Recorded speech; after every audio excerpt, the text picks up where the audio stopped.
Tap your screen, tap your screen, tap your screen. Bamboozle the screen. Flabbergast your screen.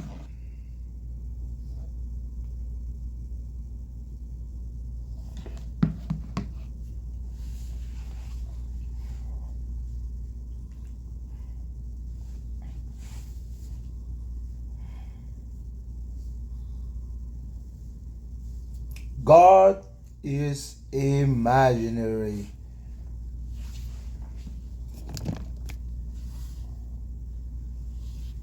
So the question is, manipulate your screen. It's been a while. It's been a while. I'm glad somebody remembers manipulation. Oh man.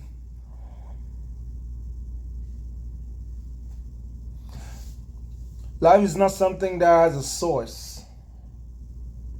But if you must imagine a source of life, the source of life is food and water. Food and water are the sources of life. So life is not the product of a single source. Food and water.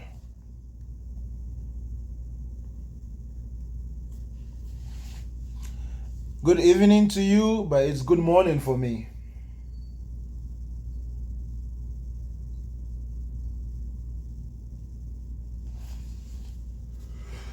Good morning.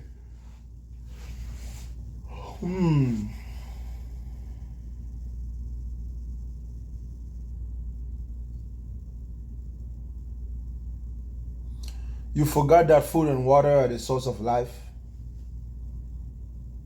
Do you forget to eat when you're hungry? Can anybody forget that food and water are the source of life?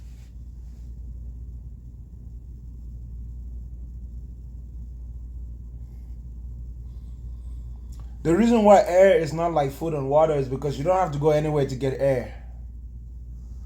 But food and water, you must seek those out, right? Food doesn't just come to you. You must seek that out.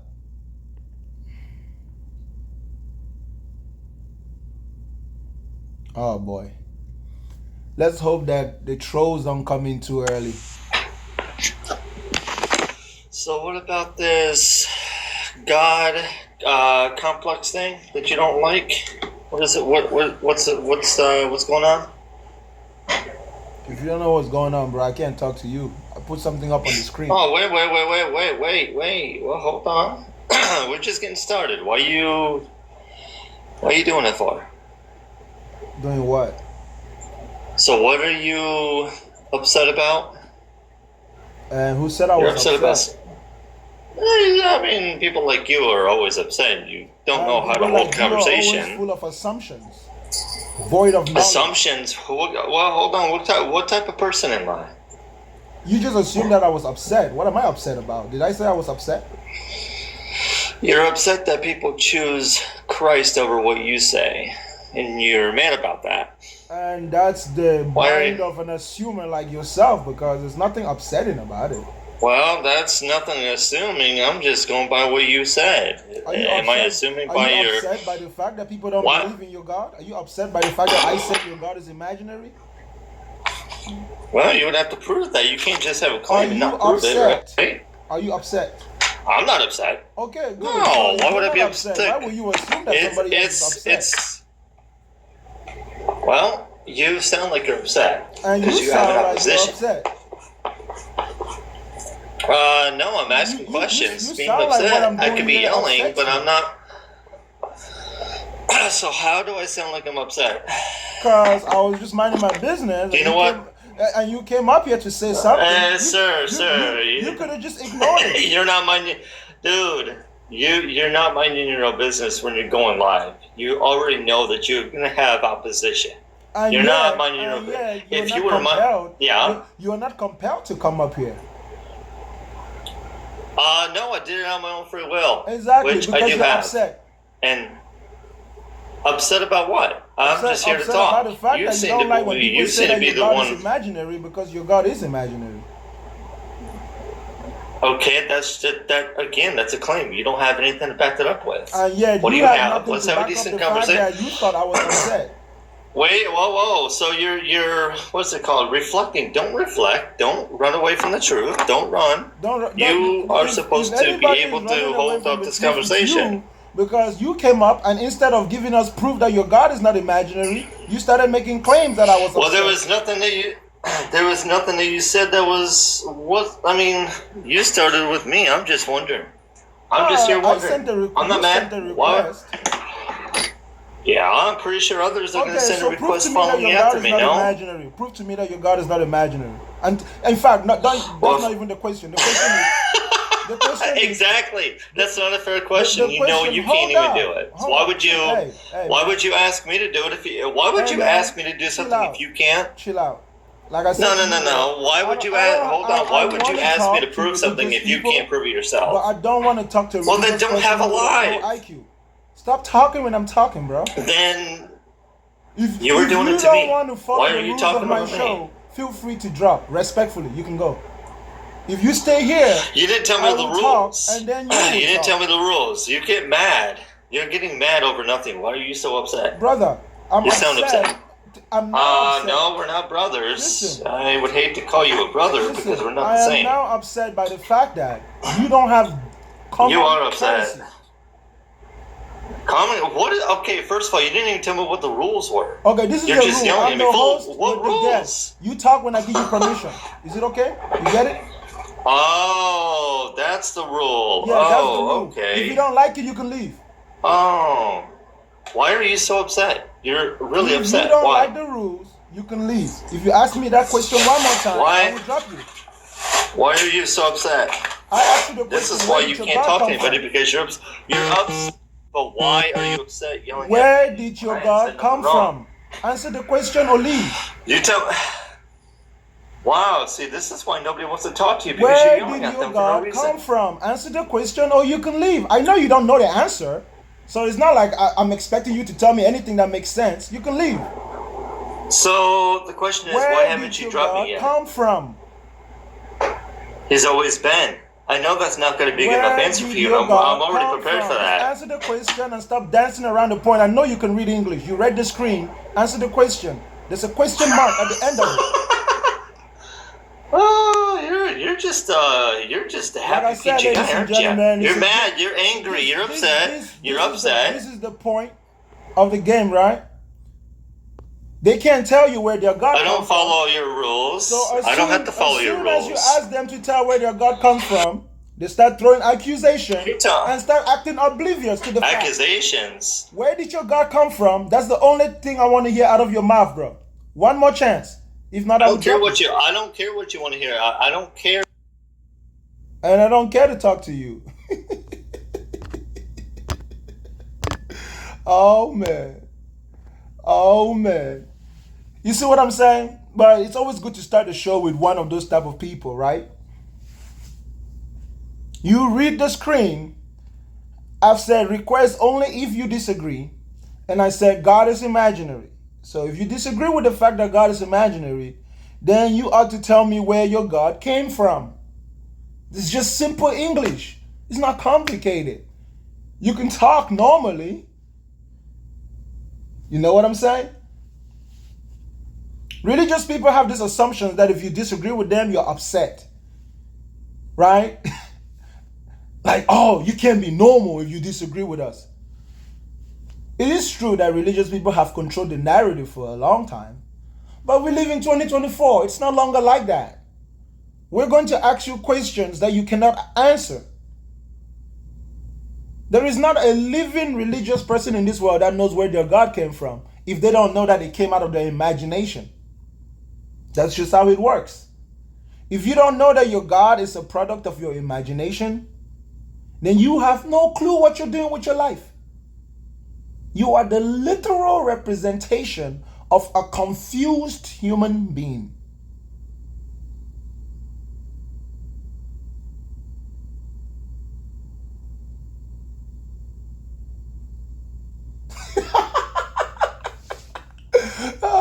Somebody says, this channel will never see 20K nothing.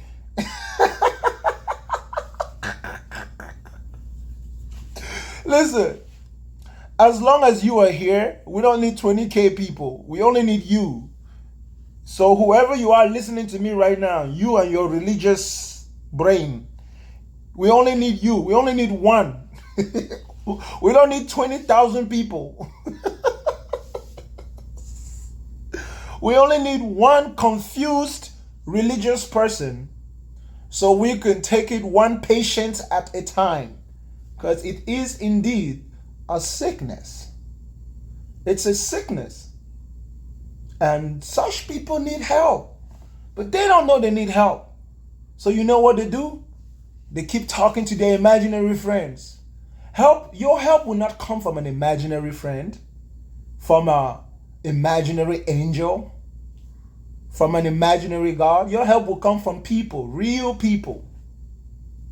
Real people in the real world. You get it? If you don't get it, forget about it. If you don't get it, you're not smart enough. Hi, Bakanga. What's up? Yeah, I've been listening to you, and all the time actually I always watch this your live about the existence and stuff like that. You know, I support that. I support the fact that is all imaginary. So actually, like talking to what I've come about yesterday night at home, what we do read Bible study every night, and I really read attentively, and I ask questions when we read Bible and stuff like that. And actually yesterday I asked, can we start from the beginning and see how everything was created? And then we get to Adam was made, Adam was made from sand, and God was breathing over and stuff like that. To my conclusion, yes, I know at home we do read Bible and stuff like that, but to my conclusion is we are all chemical reaction. There is nothing. It all starts from the Big Bang, and that's how it goes. We are a chemical reaction. For instance, you know, for me to say we are chemical reaction. We are a reaction. My sister, I hate to interrupt you, but I did say you should request only if you disagree. But it seems like you and I were on the same page, right? Okay. Yeah. All right, no problem. No problem. You sound South African, huh? All right. Botswana. Botswana. That's still South Africa. Don't let those people in the South. Yeah. No. We are actually next to South Africa. The country next to South Africa. Yeah, Botswana is also South Africa.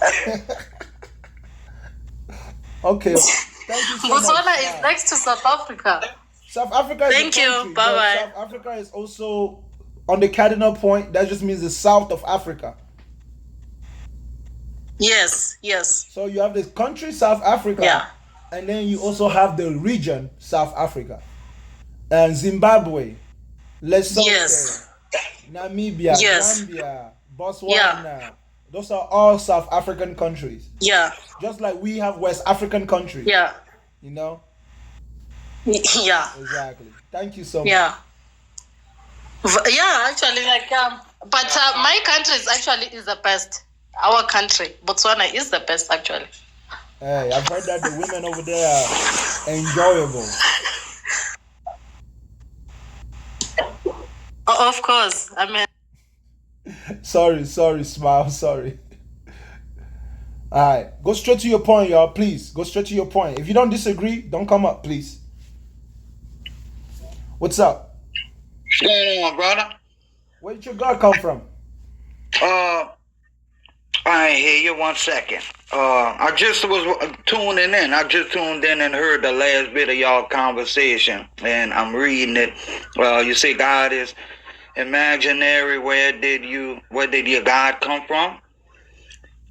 Okay, so you stand on the side of there's no God is just a concept, correct?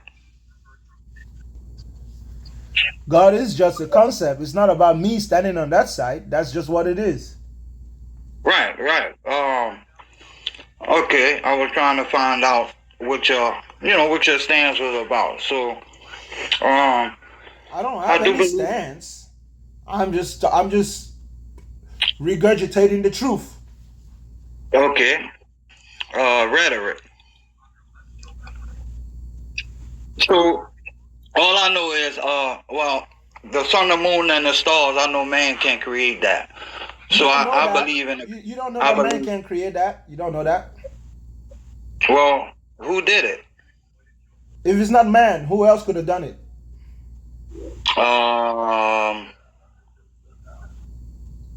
I guess it's open for discussion. It's not really open for discussion because other than man, you don't see anybody else making anything except what is less than man, right? So if you see anything that was made in the world of men, why would you assume that it wasn't men who made it? You have to literally stretch your imagination out due to your own insecurities and limitations to assume that there's a limit to what men could have accomplished in times past, especially when it's innumerable amounts of years. We don't know just how advanced the past could have been. We don't know how advanced the future would have been. There was a time when someone would say to you that human beings cannot fly through the sky in metallic tubes, and that would be fictional. A human being cannot take the heart out of one person and put into another person. There's no limitation. As long as we don't know the true limits of human potential, we can't say that human beings didn't make it all. That's correct. So there's no need to assume that anyone else made it unless we can observe somebody else other than humans making things. I'm in agreement with that. Then there is no disagreement. Then there is no conversation between you and I, because, brother, I did say if you disagree, but it seems like your mentality is as flexible as mine. So you and I don't really have too much to squirm about. I guess I was just wondering as far as the God concept go. Like I said, my only thing is I don't know for a fact because I wasn't there. That's how concepts work. Right.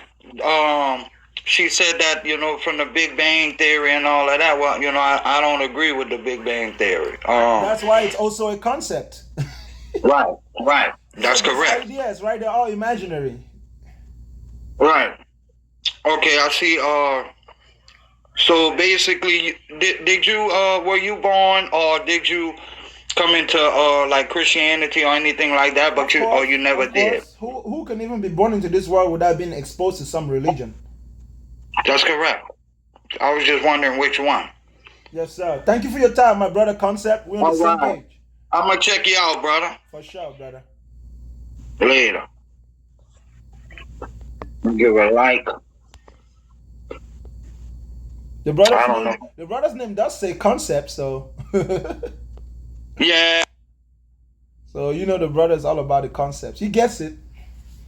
Most of you religious people don't get it. Your God is imaginary. It's a product of your brain. What's up? Bros, greetings, bro. Yes, sir. Where did your God come from? My mama is my God, though. I beg. If your mama is your God, brother, then me and you have no disagreement. Yeah, okay, you only need people to disagree with you. Brother, read the screen now. I said request only if you disagree now. Bros. Thank you. Anyways, keep out the message. I like the message. Yes, keep pushing, bro. God bless you. Thank you. Your mama will bless me. You're correct. Yeah, mom.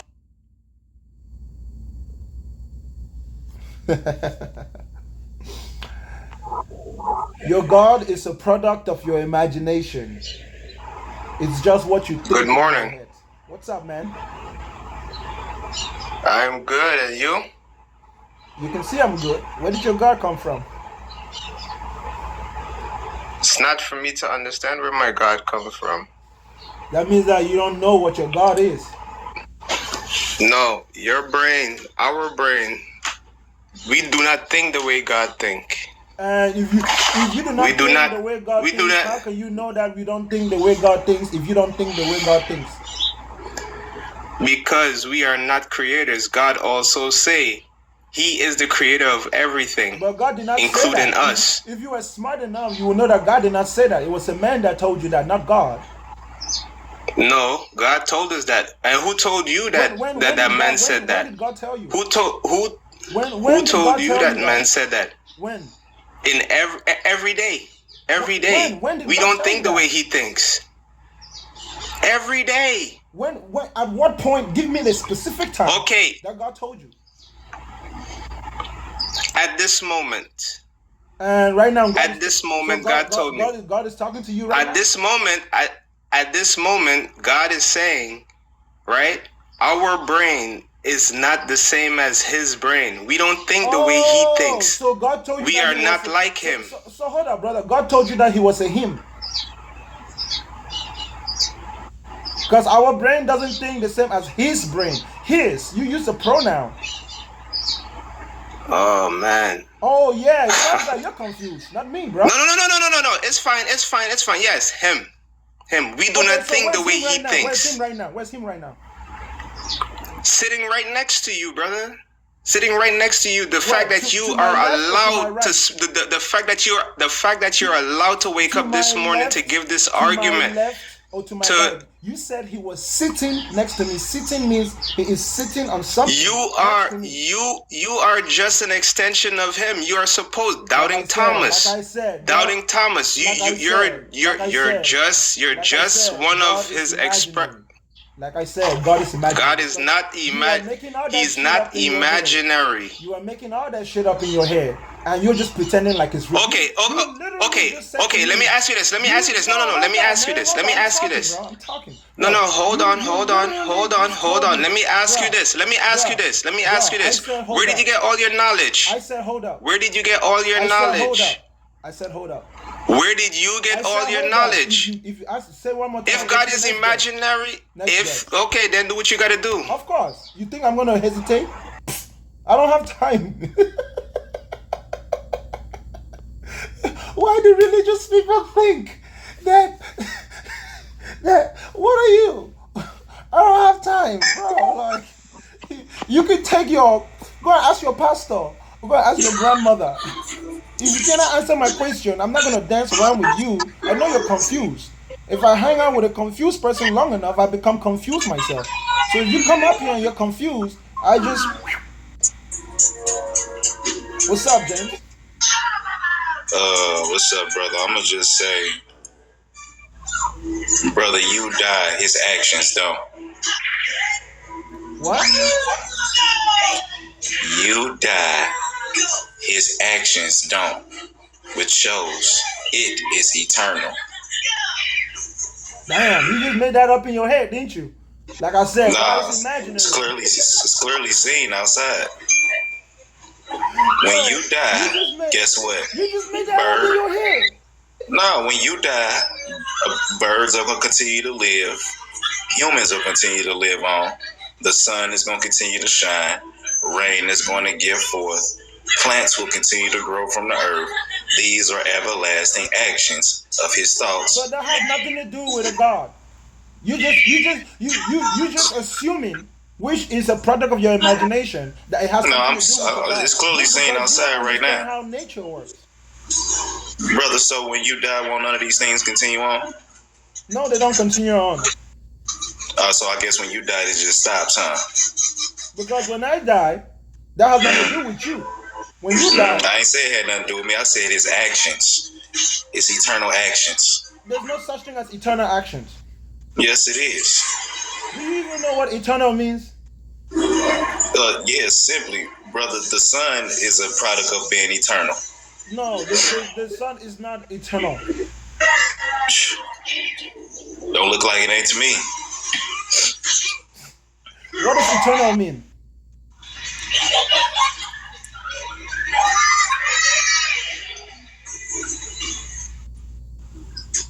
Everlasting existence, my brother. What does everlasting mean? Before and after. Nope. You're wrong. Again, my dude, you die and his good actions carry on. That has nothing to do with God. You just made that shit up in your head. That's like really good poetry. You just gave me a... No. What you just said to me is a beautifully designed poem. I clearly see see it every day. You clearly don't see it because you just made it up in your head. You just well, guess what? There was a funeral. Read my screen, bro. I say God is imaginary. You can't keep telling me imaginary stuff and thinking that it's gonna be real. I ain't saying one thing that was imaginary. In fact, it was a funeral yesterday, and guess what? Today just carried on. That's your imagination. No, that's actually what just happened. Whose funeral was it? Don't matter. Exactly. Like I said, you just made it up in your head. Thank you for your time. You see what I'm saying?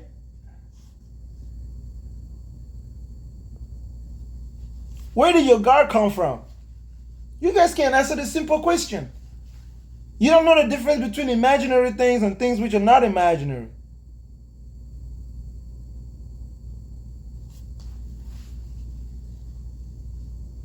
You're going to try your best to imagine something that you can tell me to make your God not imaginary when you have to imagine what you said to me to make your God real?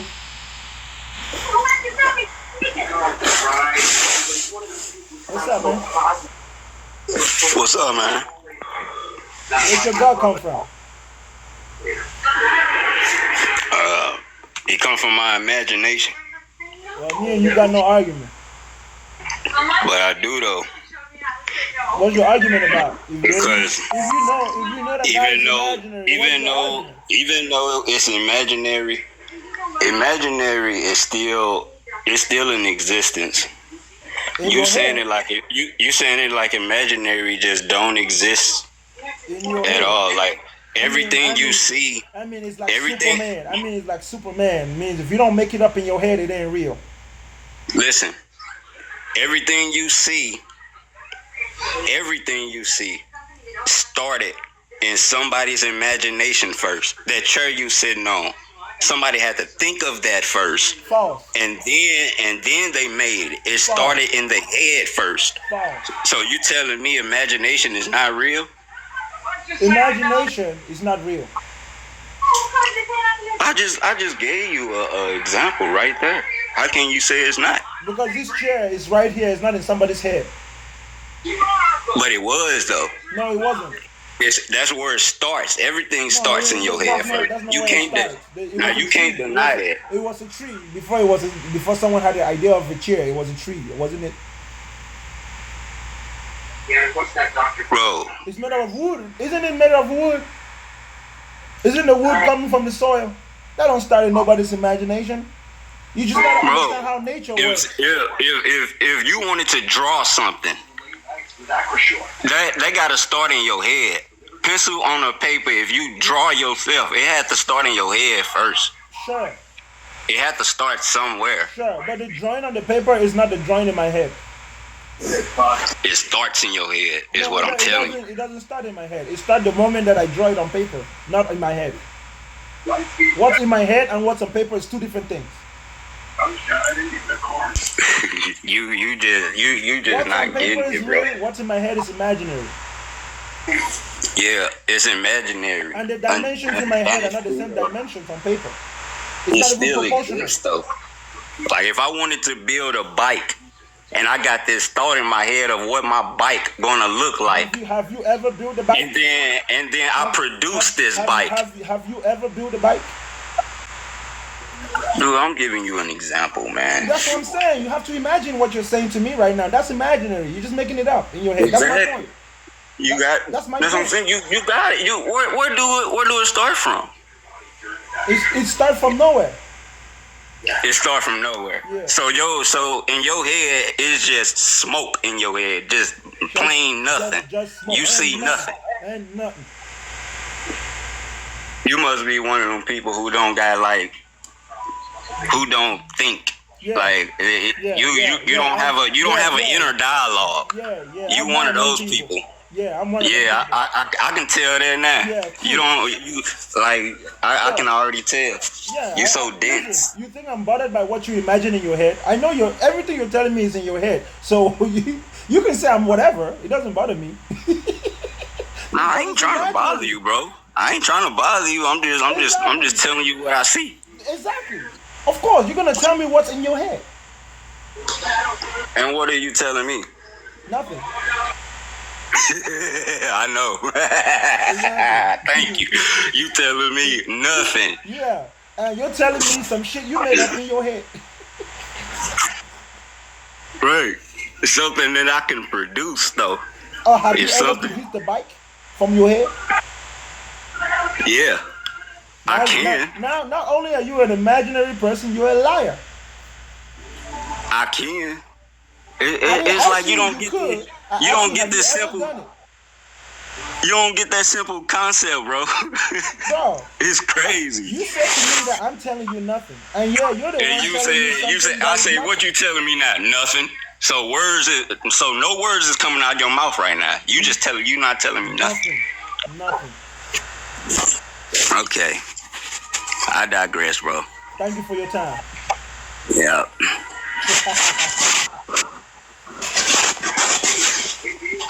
Some of you guys don't understand how the imagination works. And that's why y'all gonna lose this battle with me every time. If you come up here with your imagination, telling about imaginary things, it's in your head. If you're making it up in your head, and it's not outside of your head, it's in your head. Hey. What's up? I really don't have much to say, but I'm just trying to say, because you say God is imaginary doesn't mean it's imaginary. And you made those words and yet you had to imagine that in order to say that to me. But we're all imagining. You are imagining now to say God is imaginary. That's why I said it's imaginary. Exactly, because you said so doesn't mean it's so. That's your thoughts. Can you show it to us outside of your imagination? Your thoughts doesn't mean it's the reality. You're just saying that it's imaginary. Anybody can say it's imaginary. Can you show it to us outside of your imagination? I don't have anything to show you because your mind is blocked. Like I don't have to waste my time to show you who doesn't think that something is real. Your mind is blocked, so you're not going to listen to anything anybody else has to say about God. So the fact that you're saying that God is imaginary doesn't mean God is imaginary. Simple. And that's all I had to say. Goodbye. Of course. We agree. God is imaginary. It's in your head. No problem. Thank you. Exactly. That's what I'm saying. Drop me. You see? All right, drop me. Thank you. Bye-bye. Bye-bye.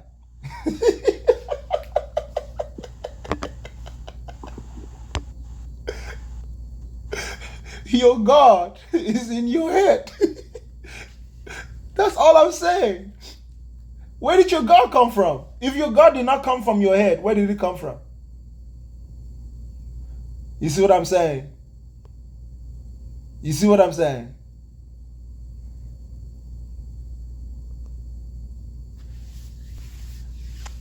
Prove to me that your God is not imaginary. Well, what if we cannot imagine God? Then God does not exist. Okay, so God exists if we imagine God, we just create him, you mean? He exists in your head, yes. It's like Superman. It's an imaginary character. Okay. Well, so if you don't imagine God, does it mean that God doesn't exist? That's exactly what it means. Okay, so we are actually deciding if God exists or not, depending on our imagination. If you can show me God outside of your imagination, then God is not imaginary. If I can show God outside of your imagination? Yeah, show us a person called God. Well, what if God is not a person that you can show? Then God is not real. What do you say about vacuum, for example, or space, or invisible space? A vacuum is a vacuum. There's no complication. It's a vacuum. A vacuum is a vacuum. There's nothing there. It's empty, bro. Yeah, but if you want me to show God, what is it that you want me to show? Show me the person called God. Show me the person who identifies as God and who can meet the characteristics that fit the description of God outside of your imagination. So you will have to explain it to me. You can just point your finger and I can see for myself. Where is God at? So you imagine that God is a person that I can show to you? That's the definition of God. Okay, so what if I say, yeah, I am God? I mean, I'm a person, and what if I say you are talking to God right now? Then I'll say that you do drugs, and then you have mental issues. But what if I actually show you a person that claims they are God? Do you believe in that person? That person will have to demonstrate that they are God. Okay. Well, What if Jesus demonstrated that he was God through his miracles or something? Jesus is an imaginary character in a book. Okay, but so you mean that God has to prove to you that he exists for you to believe in him? That's how existence kind of works, bro. That's how it works. Yeah, and you imagine that God is a person, a human being that has to prove to you. I didn't imagine that God is a person. The people who say that God exists are the ones who say that it's a person. Okay, so you have some requirements to believe in God. You require that God has to show something for you, a miracle for you to believe. What if that is not God anyway? What if that is just a person with supernatural powers? Then God does not exist. So your requirements for God existing is that he should be a person that can show you miracles. Because if he's intelligent and it's not a person, then he's not God. You're correct. Okay, so God is a person in your own imagination. By standard of communication, yes. Okay, because I believe... It's not that God is a person in my imagination. God has to be a person. If you don't describe God as a person, that means you don't know the meaning of the word God, so you're confused. Oh, I see. Okay, yeah, I see. God is a individual. It's a personality. It's a person. Do you know what a person is? Yeah, I know. It's an identity. It's a person. So if God has no identity, so now nobody or nothing identifies as God, that means God doesn't exist. That's what I'm saying. Okay, but so you have an identity, but God has not. Where is God? Bring God here. Let him identify himself. Well, what can you imagine, or can you? What if God is invisible? What if? That's why you said what if, because you don't know. Okay.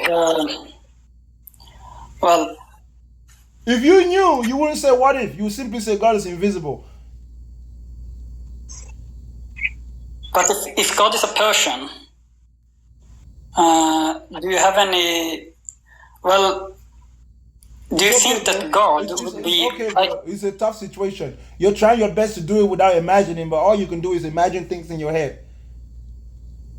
Well, I don't think God is a person that can walk around, like a human being. I think God... That means that you just don't know how to speak English. It's okay. Well, I think God includes everything. What if God is everything?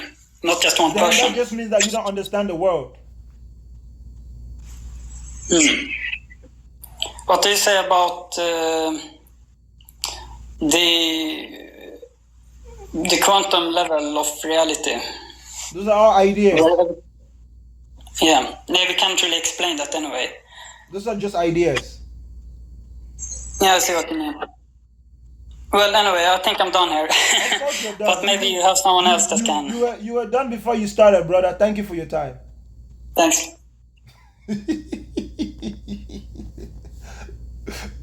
Isn't it amazing how people struggle with God being imaginary? You never really think that your God is imaginary until you think about the fact that your God is imaginary. And if you try to find your God outside of your imagination, you won't find it anywhere, right? Tell me where your God came from, if not from your head. What's up?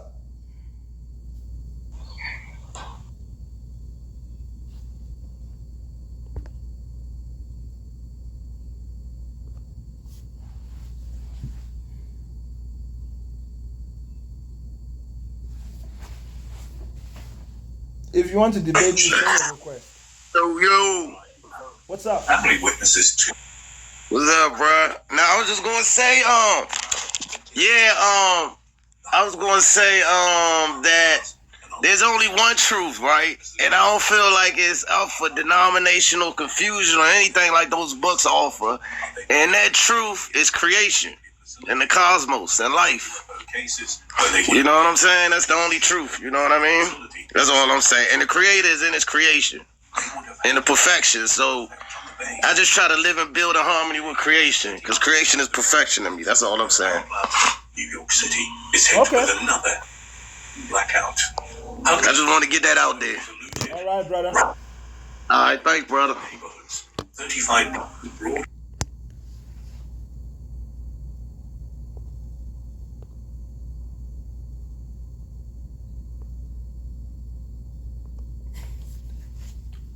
Where did your God come from? That's the question. Why can't you guys just answer directly? Hello. Where did your God come from?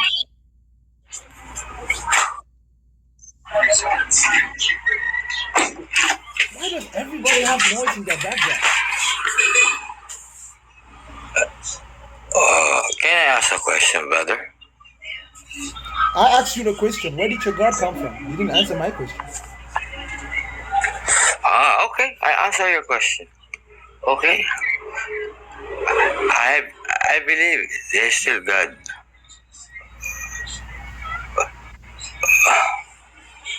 I didn't ask you if you believe. Do you believe in spirit? I didn't ask you if you believe there is God. I said, where did your God come from? Where?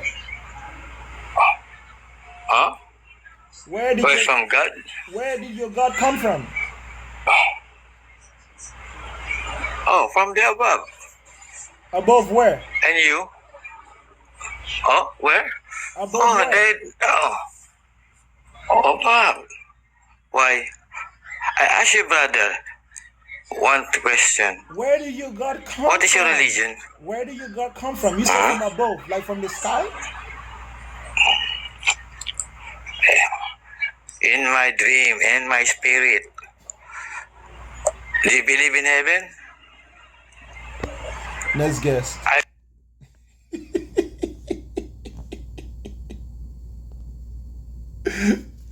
Oh man, this is not even complicated.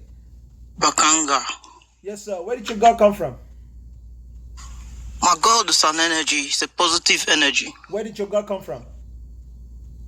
Where does energy cannot be created or destroyed? Where did your God come from? The question is, where did your God come from? It's an energy. Where does energy come from? I didn't ask you if your God was an energy. I said, where did your God come from? You can't understand. For the fact you can't understand doesn't make it imaginary, because God is not the only thing imaginary. Where did your God come from? Okay, I agree with you. He is imaginary. You can't say him. There's no argument now. Thank you for your time. But he's not the only thing imaginary. It's okay.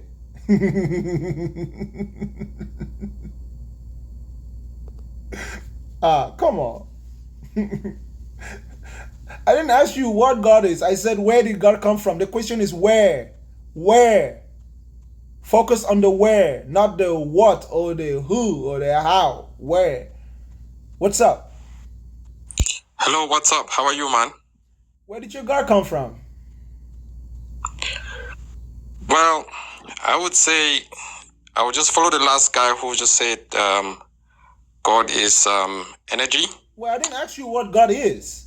I said where. Yeah, but I'm going to answer the question. And the thing is, it is hard for our early minds to be able to work out exactly where it came from, but it doesn't mean that it doesn't exist, right? So I understand all those complexities, but my question is, where did it come from? You either know or you don't know.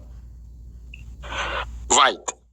Your main question is God is imaginary, right? That's not a question. And where did your your question is God is imaginary and where? Bro, read the screen. Do you see a question mark at the end of the statement? God is imaginary. Yeah, it says, where did your God come from? Okay. Yeah. So tell me where your God came from. So my answer to you is that we don't have the capacity to work out exactly where. Talk about yourself. I didn't ask you where did our God come from. I did not say where did our God come from. I said where did your God come from. All right, I would just humbly say that I don't have the capacity to be able to tell where God came from, but that doesn't mean that God doesn't. Don't tell me what it means. That means you don't know. Thank you. No, but the logic of your point is that because I cannot tell you where it came from. Okay. No. You just listen to my point, because that's what you're trying to avoid.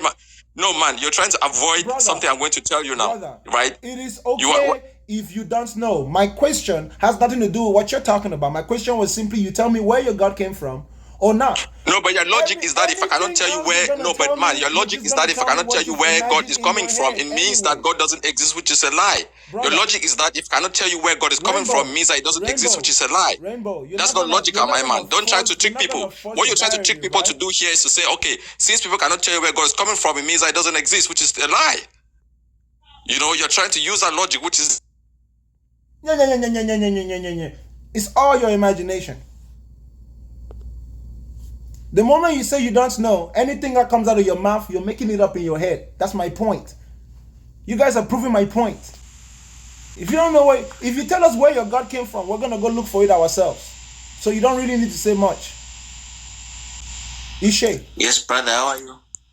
Where did your God come from? So my God is my parents. So actually my father. What your God was. I said, where did your God come from? From my lineage. From my lineage. From your lineage? Yes. Okay, if that's what you think, thank you for your time. Okay, sure. Do you guys even know what imagination is? Do you guys know what imagination is? You might as well just concede that your God is imaginary.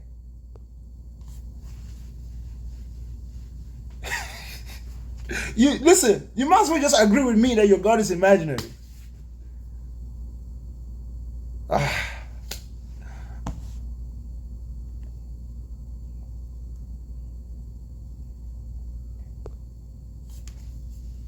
I said, where did your God come from? If not from your imagination, where did your God come from?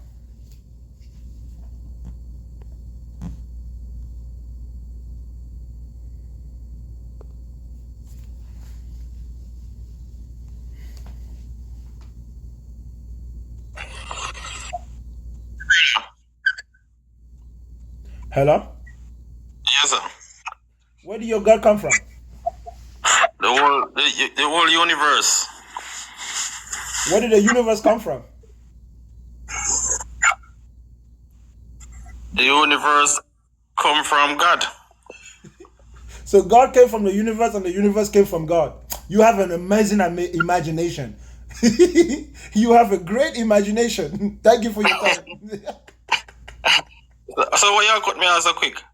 No, it's okay. It's okay. You already gave me the answer. You have a fantastic imagination.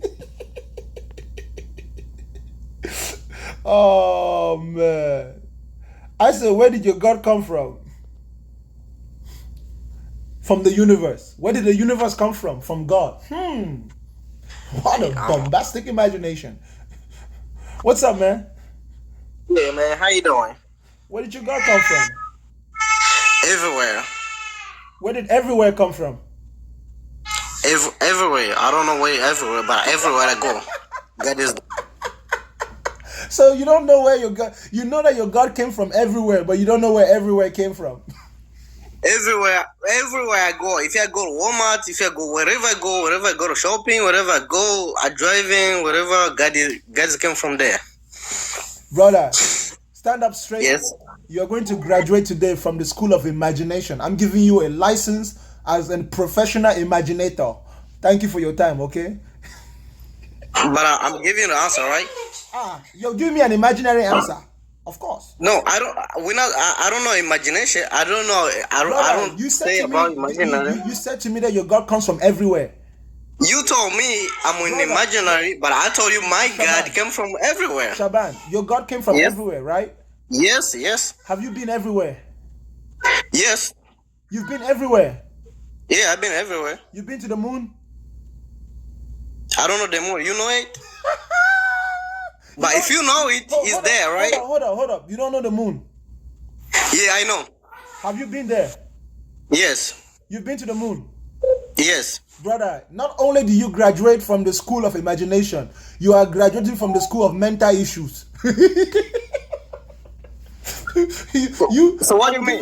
What do you mean? For mental confusion, you have a professional license. What do you mean? Just give me a point. I don't get your point. Thank you for your time. Get your point. Keep watching the show. No. Come on, man. Don't treat people like that. Keep watching the show, bro. You'll get my point. No. Because this is ridiculous. Listen, if you don't have anything to say, don't send your request. If you know what you're going to say, then send your request. But can you tell me where your God came from if your God is not imaginary? That's why I say request if you disagree. Joe. Yeah, bro. Where did your God come from? Yeah, man. How we go? Well, all right. I just jump on this here. Well, my God, so to speak, came from the teachings of my family. He came from where? The teachings of my family. Where did the teachings of your family come from? I believe the teachings of their family also. So it just keeps going. I guess so, yeah. Brother, so everything was just handed down. You, my brother, you have an everlasting imagination. Congratulations. Congratulations. Thank you very much, sir. Thank you very much. Your imagination is everlasting. It just keeps going. Thank you very much. And I guess that's a gift that I have, right? You are welcome. You are welcome. Yeah, man. One love. Yes,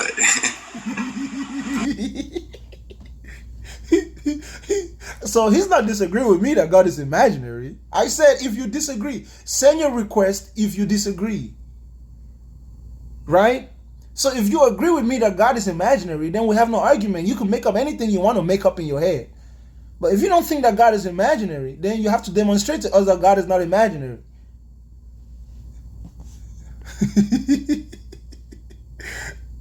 Do not even attempt to answer this question, y'all. Do not even listen. If you're smart, don't even come up. If you come up, you must have something mind-boggling that we don't know. Hello?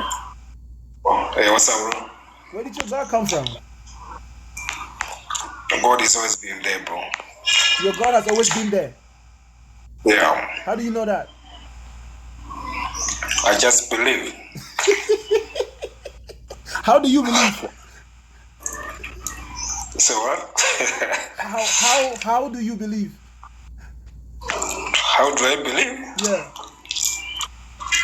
What do you mean, bro? How do I believe?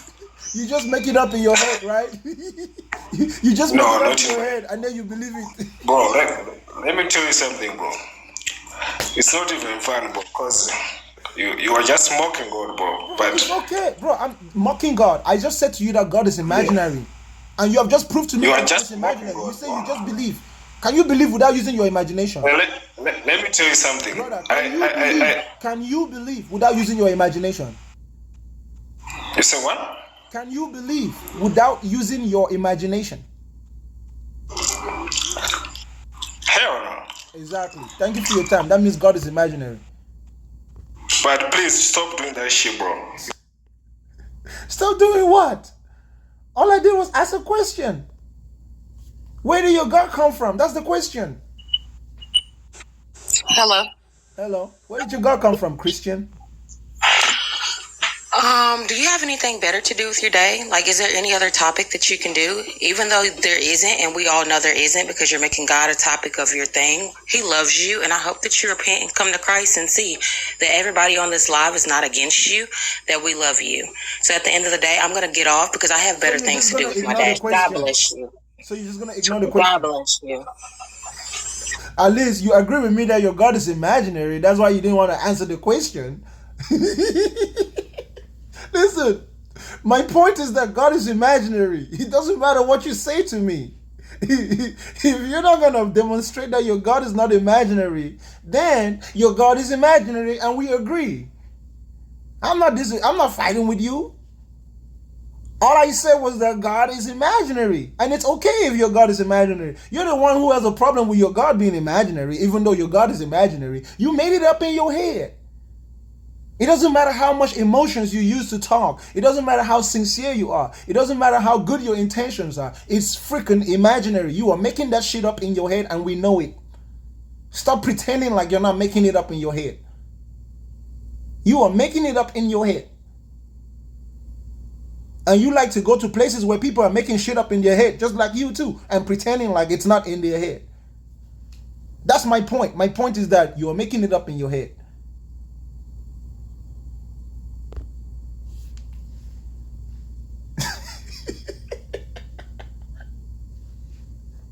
Oh man. Yamide. Yamide.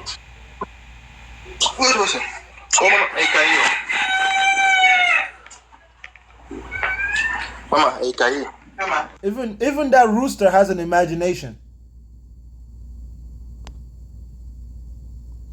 Even that rooster has an imagination. Yo, do you not believe in anything that's imaginary? That's not the point of my conversation. My conversation is where did your God come from? Can you tell me where an inch comes from? I just asked you where did God come from. No, you didn't ask me anything. I asked you where an inch comes from. So you didn't read the screen before you came up? Well, you didn't ask me that, right? Bro, read the screen. Request only if you disagree. Listen, I'm gonna help you read the screen. The screen says request if you disagree. God is imaginary. Where did your God come from? So where does an inch come from, host? If you don't answer my question, you can leave. Where does the number 7 come from? Like I said, where does love come from? You're just run. My point. Listen, just run. Just run. You're proving just my run. point. You can't answer the questions. Is imaginary. If you refuse to answer the question, you are agreeing with me. That means that it's okay. It's okay if your God is imaginary. It's okay if you're making that shit up in your head. An inch. Those are all concepts. They're all imaginary concepts. Why is it so hard for you guys to get it? The difference between an inch and God is that an inch does not claim to be the creator of the universe. But your God claims to be the creator of the universe. But we just found out that you are making it up in your head. So how can the creator of the universe come from your head? You see what I'm saying? An inch, a mile, the sky. Yeah, it's okay to imagine those things. Those things don't make ridiculous claims. Those things don't ask us to worship them. We don't build religions after an inch, after a square. But you have built entire systems on God and you worship and you think when you die you're going to go over there. Meanwhile, you're making it up in your head the whole way along. You are making that shit up in your head. Literally. Listen, if you want to know where God is, take your finger like this. Touch the back of your head right here. Boom. You will feel God. Next guest. Just answer the damn question, y'all.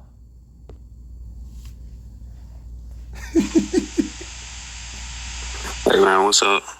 Where did your God come from, buddy?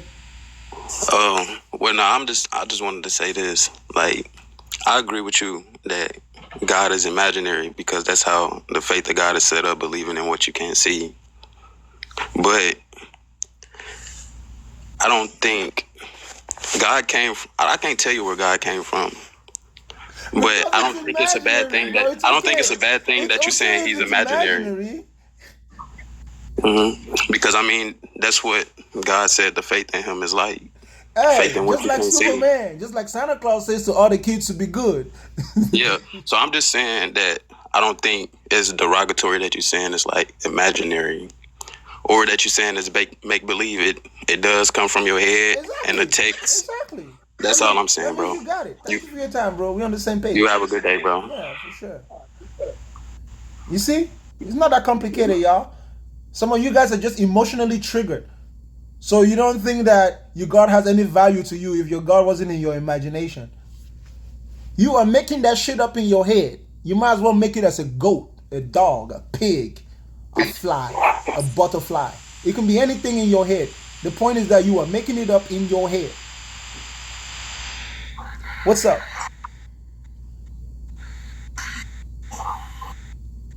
What's up, Mr. West? Yo, bro. Where did your God come from? From my anus. Hey, that means your God is shit. Thank you for your time. That guy said from his anus. Hey, at least somebody has a sense of humor.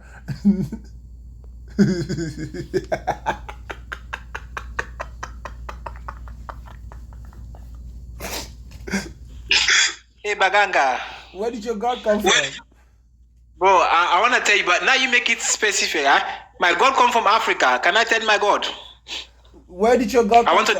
You said Let me show you my God right now. Africa. What part of Africa? It's called. There's a village in my country called Baginga. Bagiga. So your God comes from the village of Bagiga.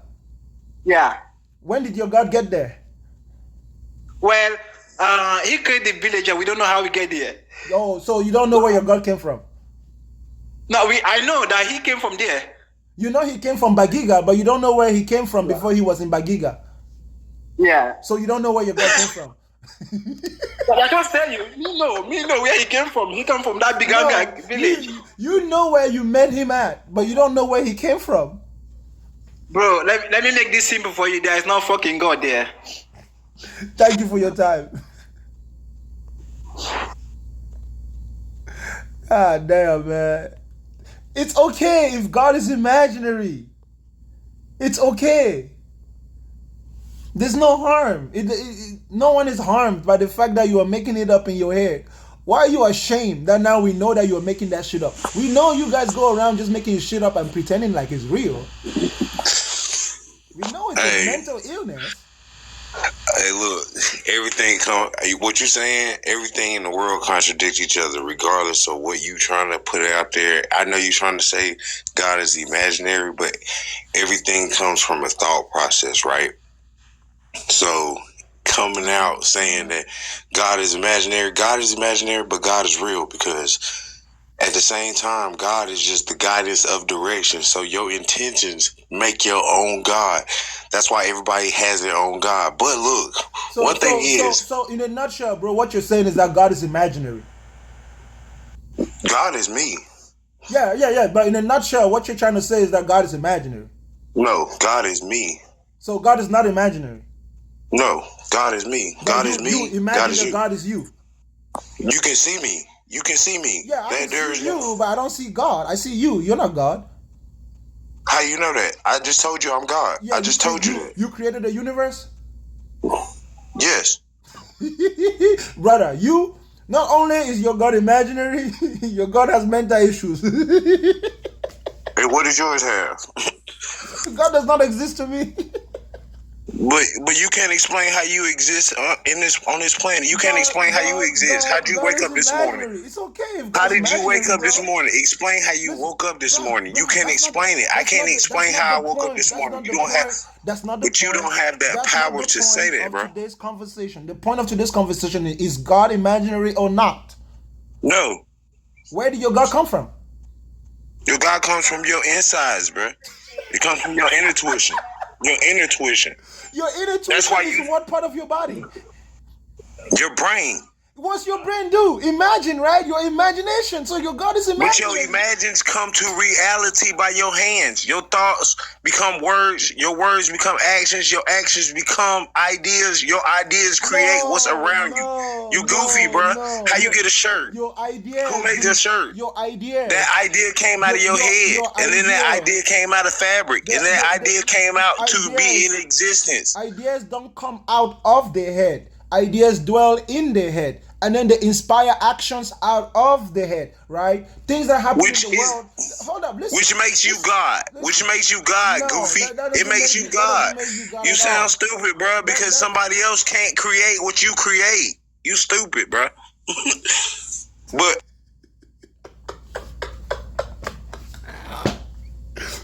God is not imaginary, but he comes from your intuition. That's what you're saying to me, all right? So look, God is not imaginary, but God is an idea that comes from my intuition, which comes from my imagination. But God is not imaginary.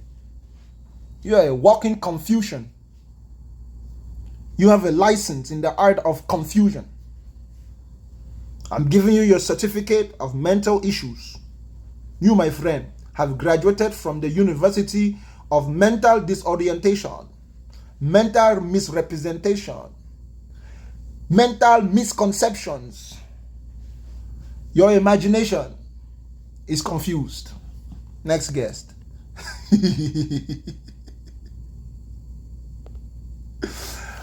Just answer the question. Where did your God come from? Bakanga. What's up, Laura? I just want to say hello to you. I've been watching you forever until you made your name Bakanga. So I just wanted to say hello, and I like watching your program. And I like your voice. Your voice is sweet. Oh, thank you so much. You're welcome. That's all I wanted to say to you. But I'll keep watching you. I always watch you all the time. I know you see me in your live. I don't ask much question or anything, but I like following you. And I like the fact that you stimulate our brain to think. I love that. Yes, ma'am. Thank you, Bakanga. I appreciate you for recognizing that. Thank you very much. Thank you. Okay, have a good evening. You too. Thanks. You see what happens when we know that God is imaginary? We don't even argue. We just compliment each other and go about our day. You guys have a problem with your God being imaginary. You see, people who know that God is imaginary have no reason to fight. If the Muslim knew that his Allah is imaginary, if the Christian knew that his Jesus is imaginary, why do you need to fight? There is no fighting in the world of imaginary gods. There's only imagination. Damn, why can't y'all get it? It's not that complicated. It's not that complicated.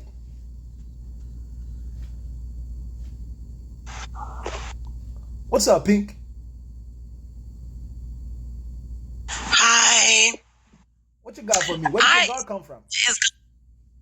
You said where did God come from? Yeah, where did your God come from? Well, if I knew where God come from, that wouldn't make God God, right? Why is that? Because I'm limited, right? Because I'm a human, so I'm limited. So God is outside of my limitations. The Creator is outside of my limitations. So like I don't think that like the God of the Bible, that's not what I resonate with. But like God, the Creator, because I cannot explain myself, because I didn't have an option to exist. Like I'm existing not against my will, but not at my will. You know what I mean? I didn't choose to exist. Therefore, you know, there's a divine Creator. And to be imaginary means to only exist in your imagination.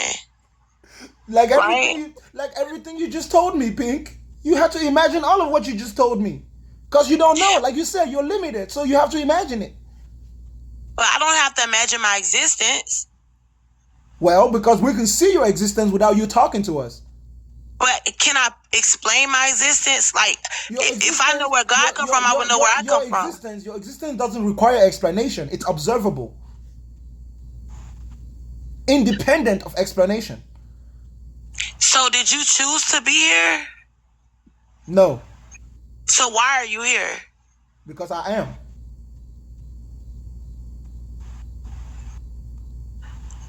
I don't know, like that don't make sense. Because God is imaginary, and you're trying to imagine. Listen. Check this out. It's only imaginary because we have a brain to imagine, right? Check this out. If you try to imagine that God is not imaginary, nothing will make sense to you in this world. I'm honest with you. Listen, your confusion is born out of the fact that you're trying to imagine that something which is imaginary is not imaginary.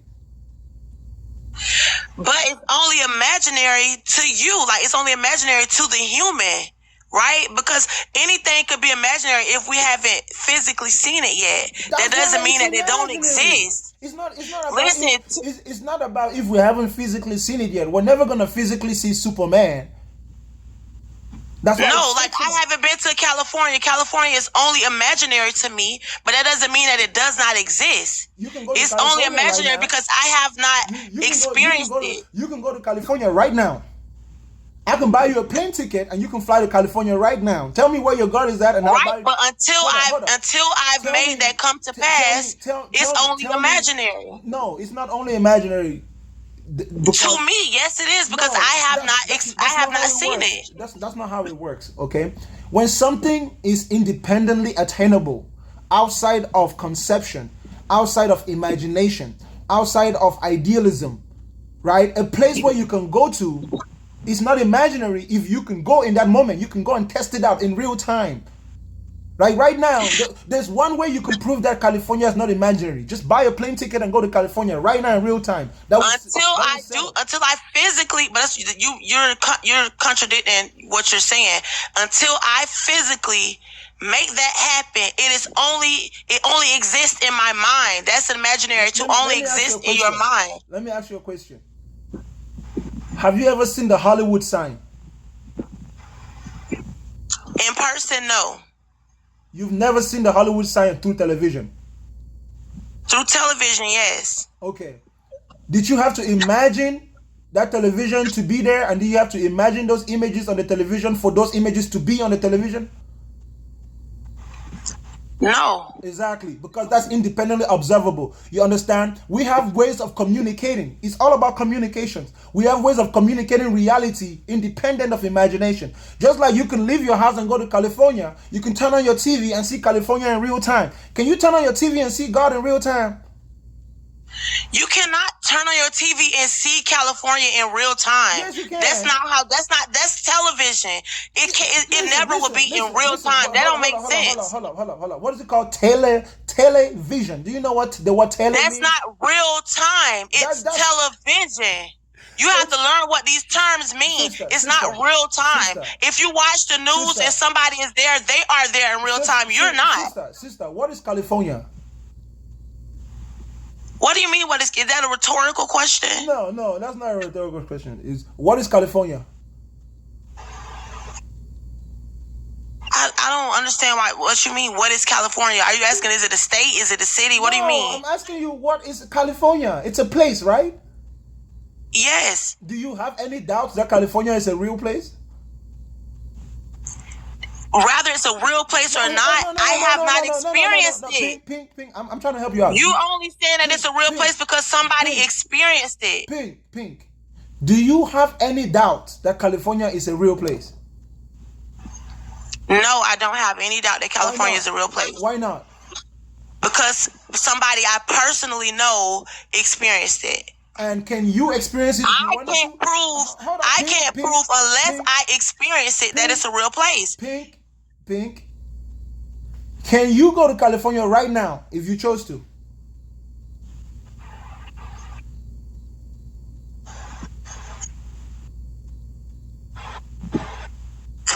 Can you hear me? Can you go to California right now if you chose to? Yes. Can you go to heaven right now if you chose to? Yes. All right, go to heaven right now.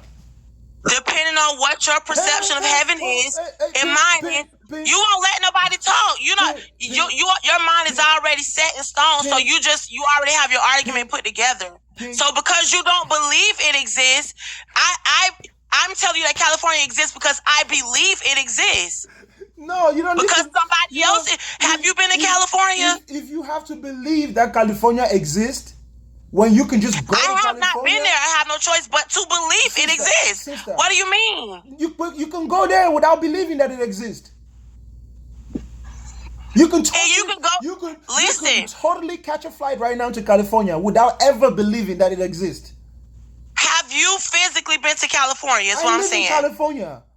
Okay, have you been to Florida? I have been to Florida. I've been to all 50 states. Okay, have you been to Hawaii? I am in Hawaii right now as we speak. So, okay, you live in Hawaii. I mean, you live in California, but you're just in Hawaii? Yeah, I'm in Hawaii right now. Okay, have you been to Bali? I've been to Bali. I work in the airline. Pink. I work in the airline industry. Been to a lot of places. You can just get on the plane and go there. You don't have to doubt or believe. If you doubt, just go. That's the whole point. Is the way you know if something is imaginary is if you have no way of accessing that thing within physical reality in real time. So you cannot just get up and go there, right? You cannot go. But you do agree that we are more than physical, right? Before you were physical, before you existed, you wasn't fit. We're 100% physical. So how would you wouldn't have an imagination? Your imagination is a product of chemical reactions in your brain. Your imagination is seeing something that you haven't seen, hearing something that you haven't heard. Like if you close your eyes, you can see yesterday. You shouldn't be able to hear things in your imagination. That's why it's called imagination. It's just imagery. It's not sound. There's no sound. If you can close your eyes right now, and if you went to the grocery store yesterday, you can see that you went to the grocery store yesterday. You can hear the cashier all over again. That's in your imagination. No, you're just imagining it. Means your images, but there's no sound. That's the same thing. What are you talking about? Hold up, Pink. If you can hear sounds in your head, you have a different type of mental issue. That's not a. So you can't close your eyes right now and say something told me, should I go to the restroom right now or not? You can say that in your head right now. If you can't, you have a mental issue. That's imagery. That's if not you sound. Can't close your eyes right now and tell yourself something, you have a mental issue. Listen, it's imagery. It's not sound. It's imagery. Listen, you can imagine sound. What are you talking about? No, you cannot imagine sound. You can close your eyes and hear something that isn't physically going through your ears. No, what are you talking about? no, you laughing. You trying to laugh to get your audience to sway your way, but you're not making sense at all. Okay, Pink, I'm going to help you out. What is sound? Sound is subjective because you can hear things that isn't physically. That's not what I said. I said, what is sound? You can hear things that isn't physically in your ears. Pink, that's not what I asked you. I didn't ask you if you can hear things that's not in your ear. I said, what is sound? But you asking me a question after you skipped over what I just asked you. What is sound? You asking me a question to fit your narrative because you're gonna skip over what I just asked you to ask me a question. I just asked you before you asked me what is sound. I asked you, can you hear something without it physically being in your ears? No. I'm gone. Exactly. Hearing, you need to have a sensor in order to detect sound. Your ear is a sensor. Without the sensory capacity of your ear, there is no sound. Your what is the word again? Deaf. It's like you saying that deaf people hear voices in their head. A person is deaf because they don't hear sound.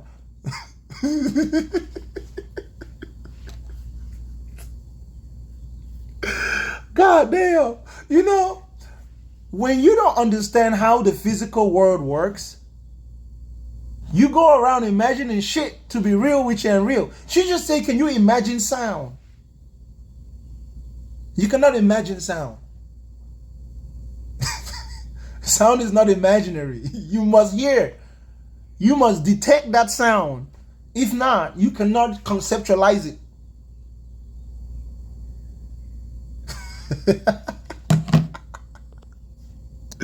Oh man. Can you imagine something that is sweet? Imagining sound is like you saying how hot blue is. How hot is the color blue? How cold is the color red? Can you imagine a hot blue color? It's a contradiction. It's not doable.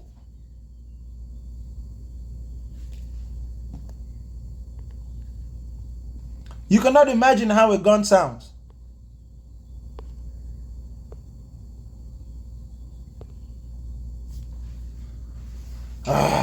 People. Man.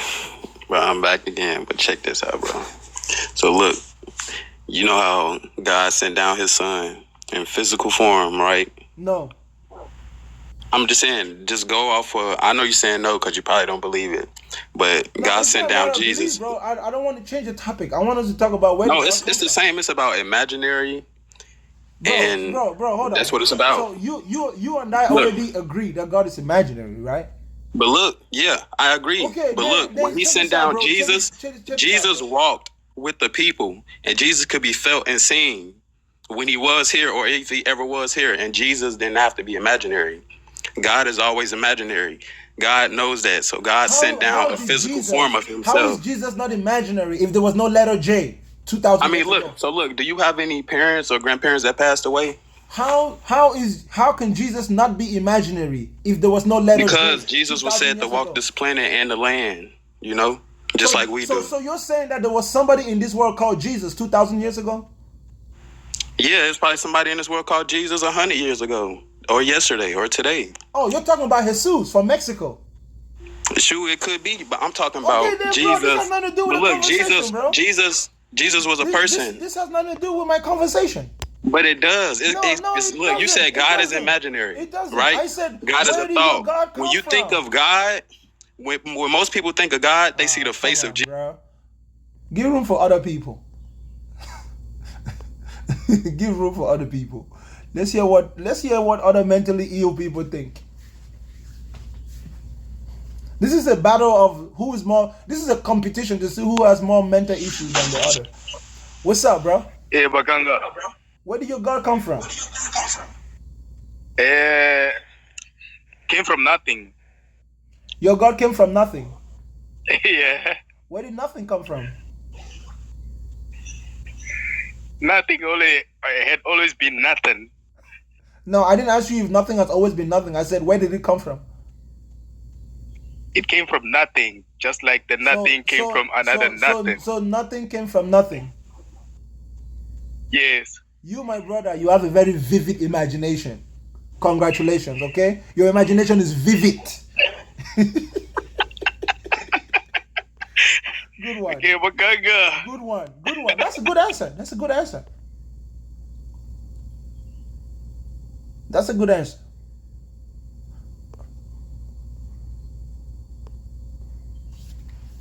Next guest. Yes, how's it going? Can you hear me? Yes, sir. Where did your God come from? God didn't come from anywhere because he's always existed throughout existence. And how do you know that? I know that because there is creation. Creation is the evidence. So you know that because you imagine it. No, I just told you I can see the creation. Yeah, creation hold on. I know you're trying to. What? What creation can you see? I can see the universe that is perfectly organized. The universe is not perfectly organized. It is. No, it's not. Yes, there's forces and there's systems so let me ask you a question. that work. What organizes cancer? Cancer is not an organization, it's a de-organization. This is when we as humans hold on. No. Yeah. Organized. Right. I told you creation. Is cancer not part of the universe? Yes, it is. So how look, organized is cancer? It's a disorganization. Just like if I today design a computer and I have a virus, right? Something went wrong.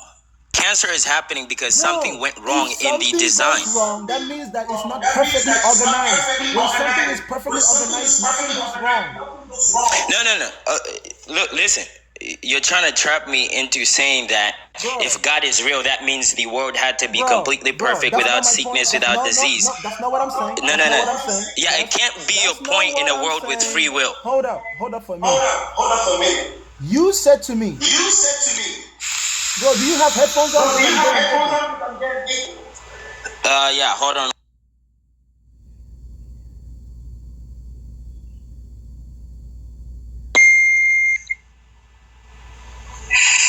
Can you hear me? I can hear you now. But there's still an echo. Okay, go ahead. What's your question? There's still an echo. Hold on 1 second.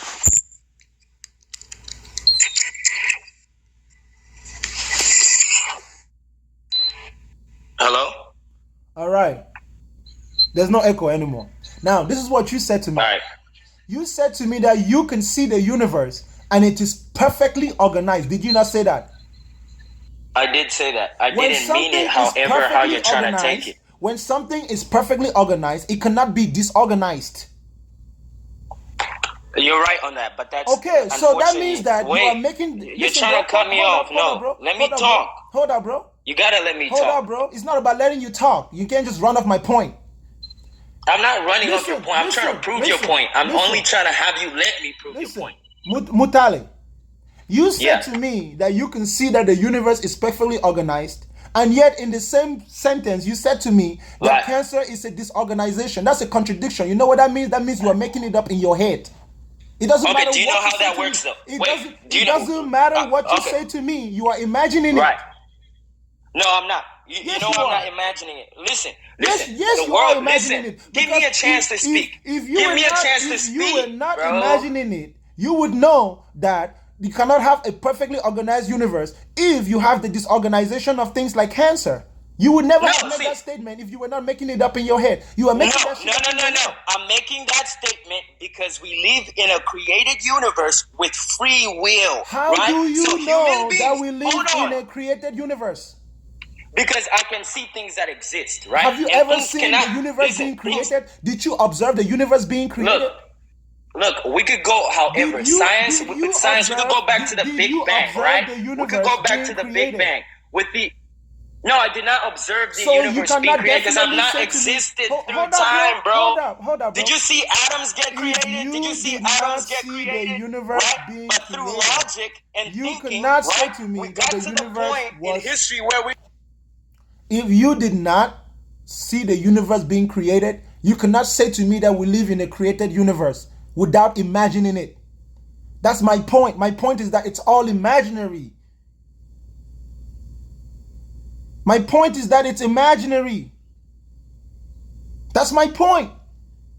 So it doesn't matter what you... that's the whole point. It's not about letting you talk. It's about you giving me a straightforward answer. I don't need excessive explanation. The question I've asked you doesn't require explanation. That's why it's not about letting you talk. I give you one chance to talk. You're supposed to tell me where your God came from. If you cannot tell me directly where your God came from, you have to imagine a bunch of things in your head and try to persuade me with your imagination. You're still proving my point.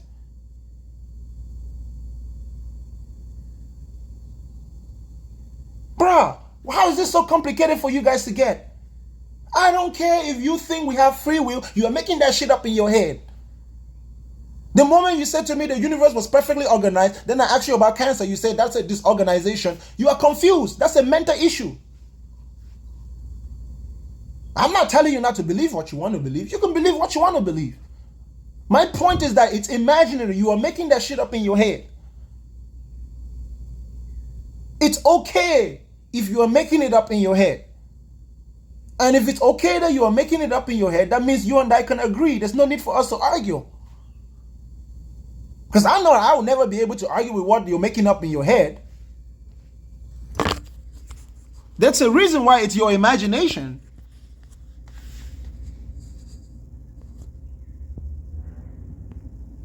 The moment you tell me that, let me talk, that means you can't answer my question. Next guest.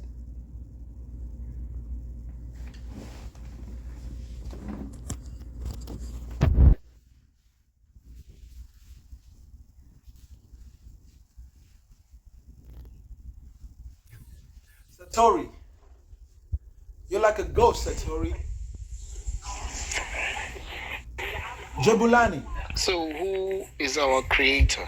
That's not the question. Answer the question on the screen. Where did your God come from? There's no God.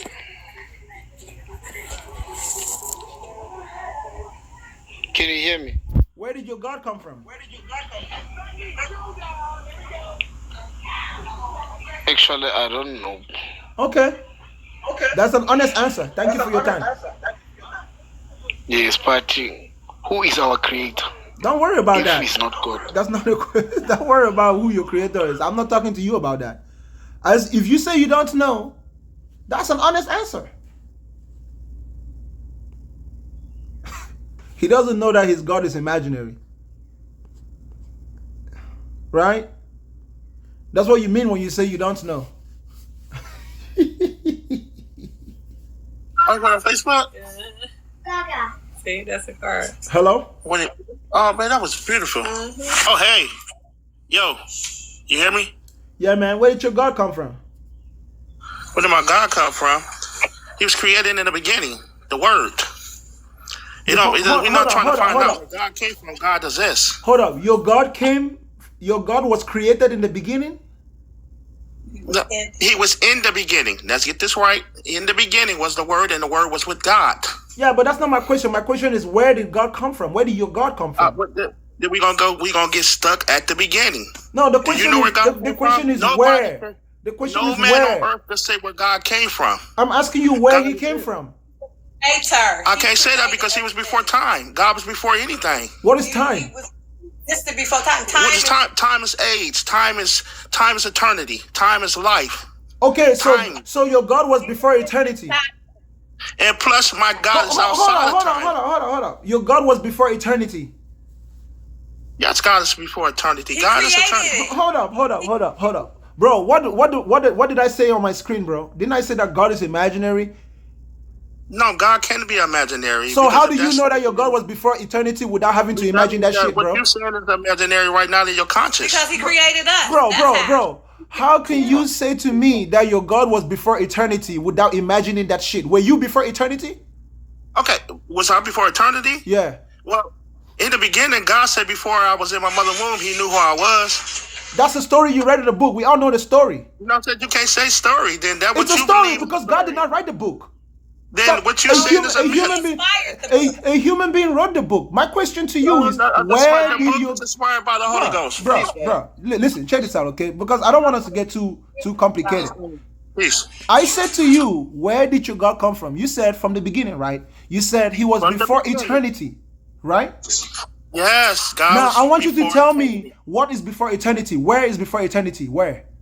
Well, that's like you trying to guess it, trying to say, you know what? I'm gonna take a big guess to say I know where God came from.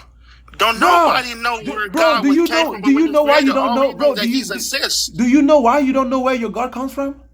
Well, I know where he comes from. Where? I can look at the heavens and the earth. I can look at the seas. I can look at the sun. I can look at the moon. So your God comes from the moon? Created before me show me that God exists. So I didn't ask you if your God exists. I said, where did he come from?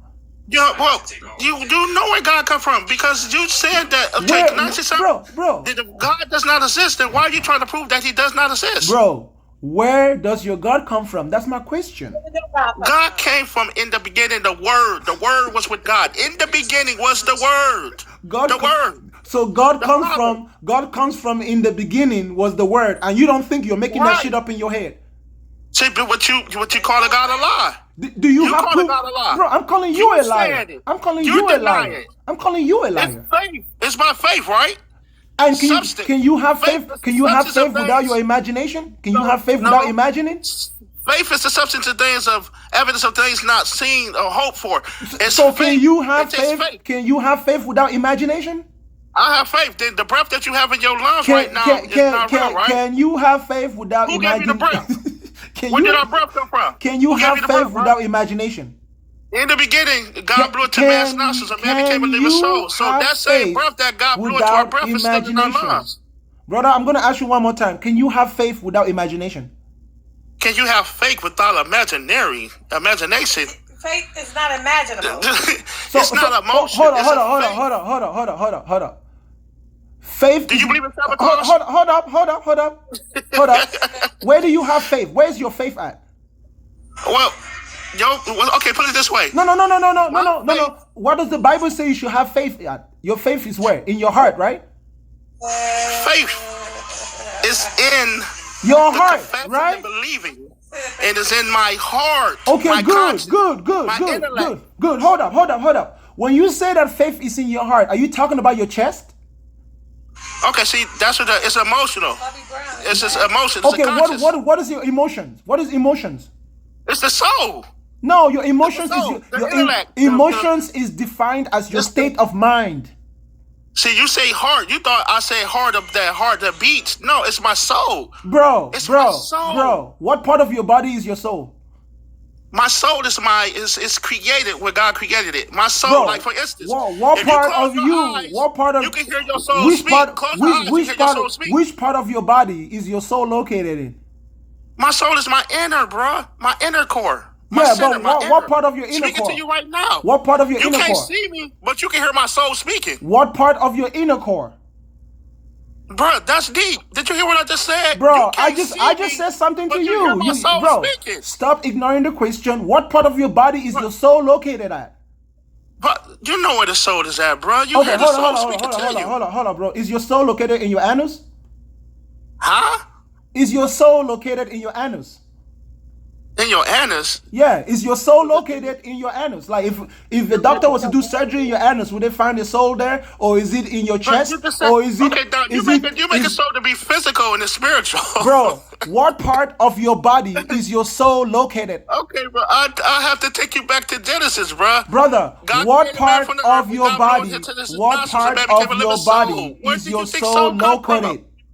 But you make a soul to be physical. What part of your body is the soul located? The heart. Brother, I've asked you a simple question. What part of your body? I'm giving you a simple spiritual answer, listen, bro. Listen again. I didn't ask you for a spiritual answer because you have to imagine that spiritual answer. You're not going to okay. What part of your body? You fleshly.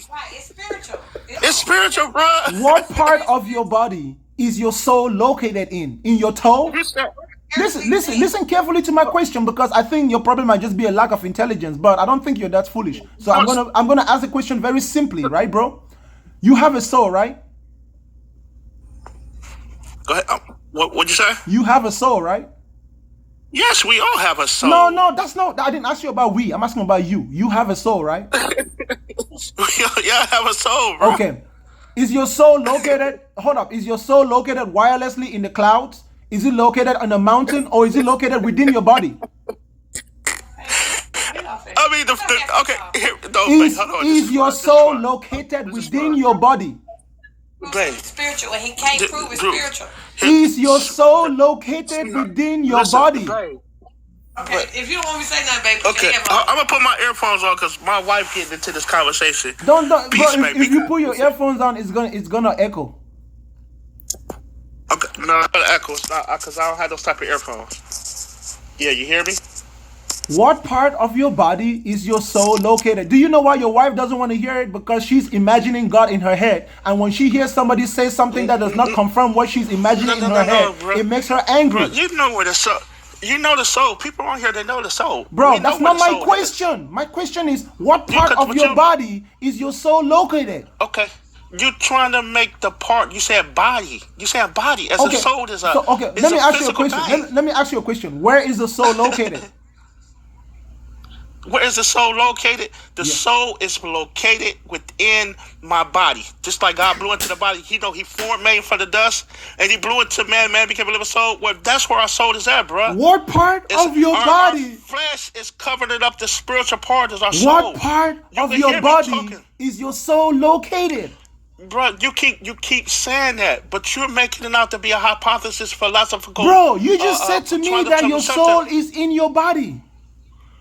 The soul is in my body. What part? When I die, what part of your body? Dies, the soul goes back to God. Bro. What part of your body? Well, it depends if you trust in God. What part of your body? Bro, we can't keep going back and forth. You need to answer my question. If not, I'm going to drop you, bro. What part of your body?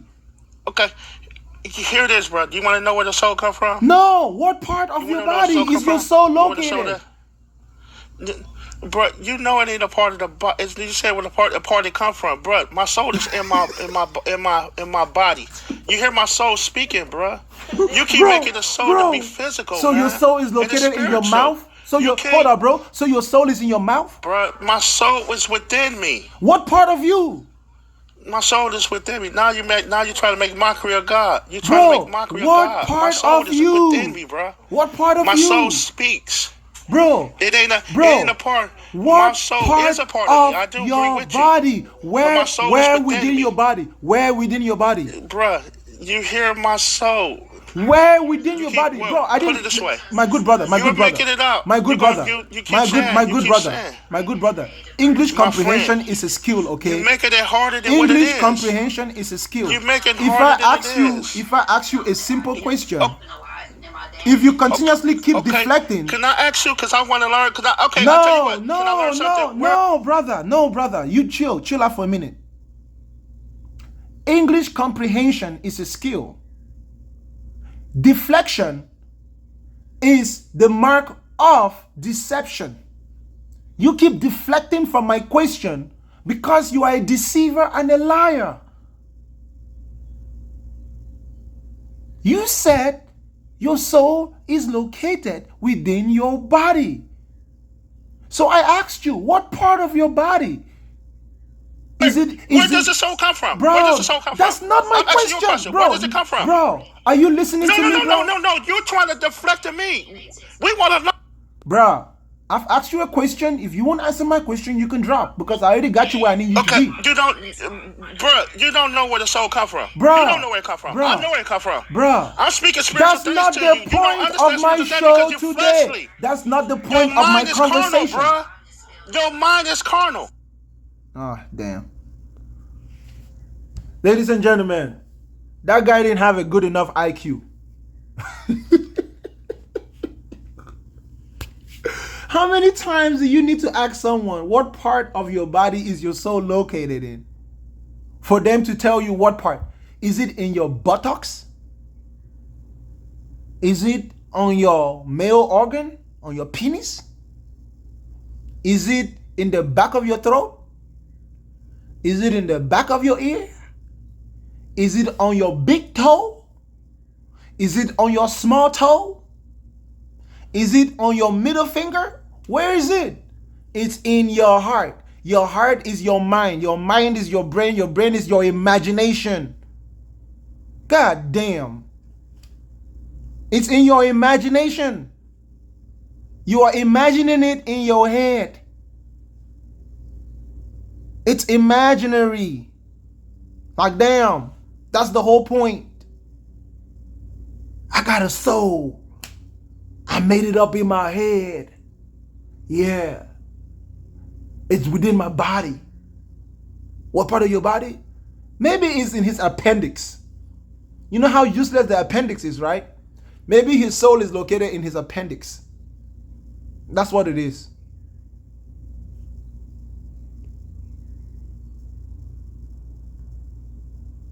Next guest.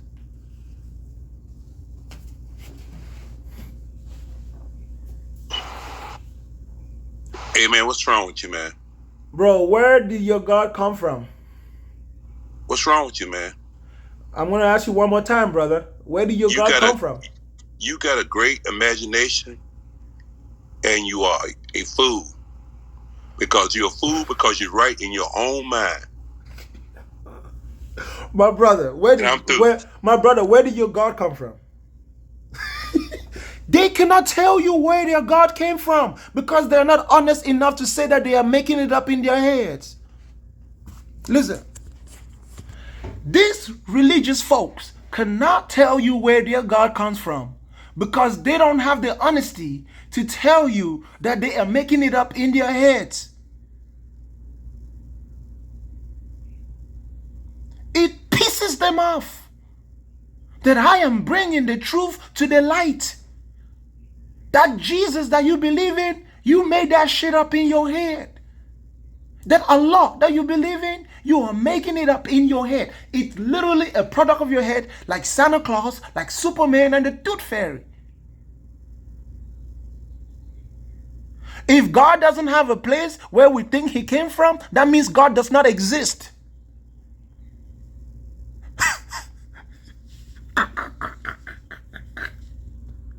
Next guest. Next guest. Oh, whoa.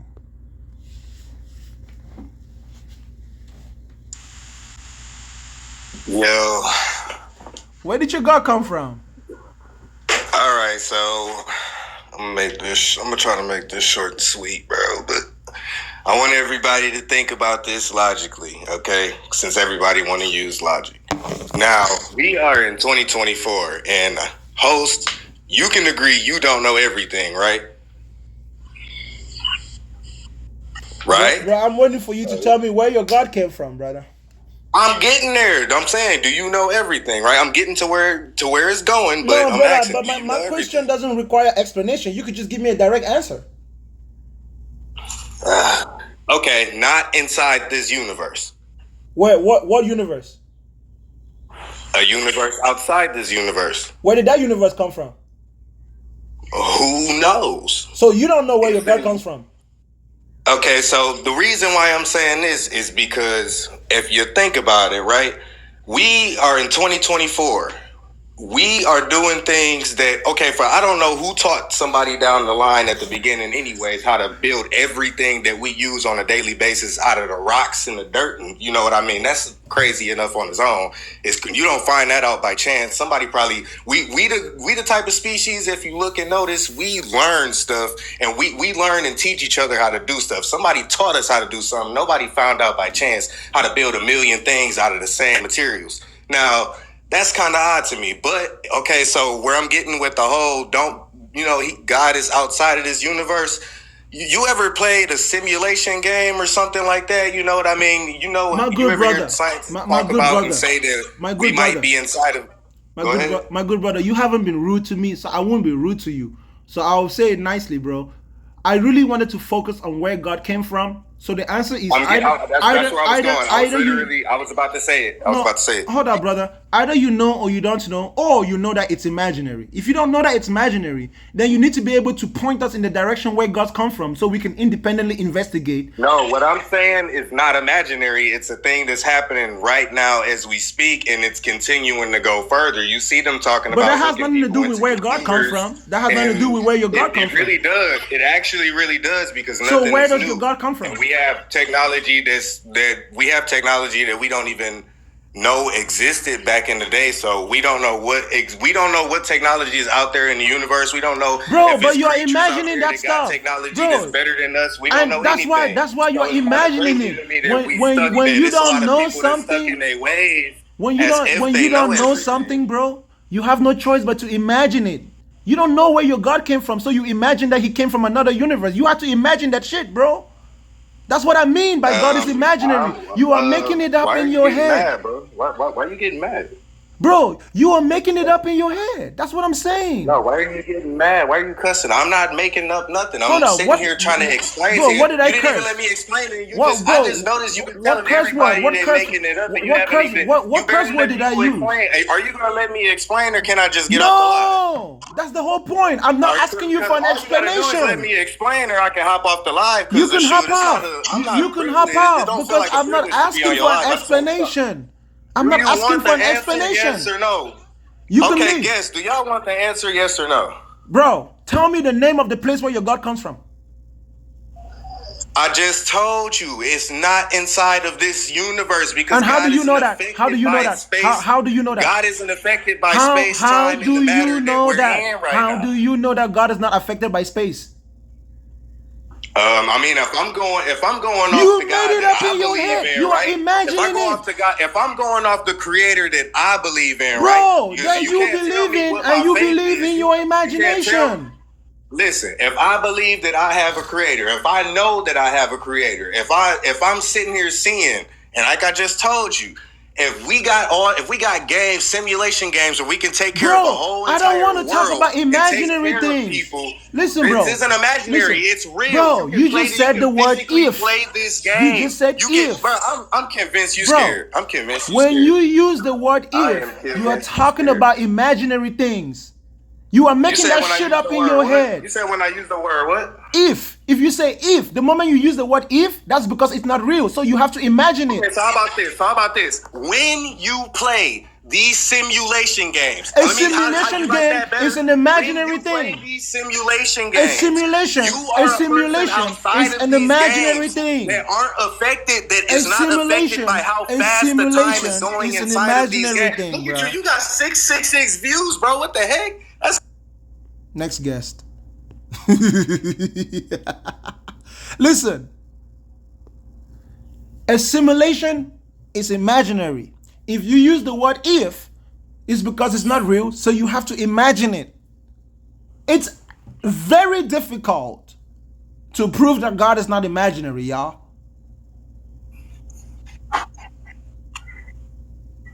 That's what I'm saying. If you're smart, you won't even come up here if you're smart.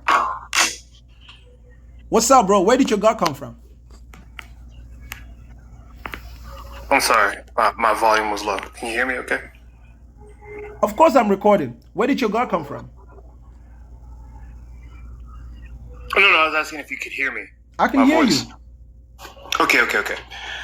So you're asking for so I don't believe God is imaginary. Okay, if you don't believe that God is imaginary, then tell me, where does your God come from? Well, you said my God, so I'll go ahead and accept that it's my God. Of course, it's your God. Whose else's God it is? Whatever you chose to be your God is going to be your God. You can't force it on somebody else. So where does your God come from? Okay, so before you frame my argument, let me explain why God is real and not imaginary. No. I don't want you to explain why God is not imaginary before you tell me where God comes from. You need to tell me where God comes from first before we go into any explanations. So, God comes from God.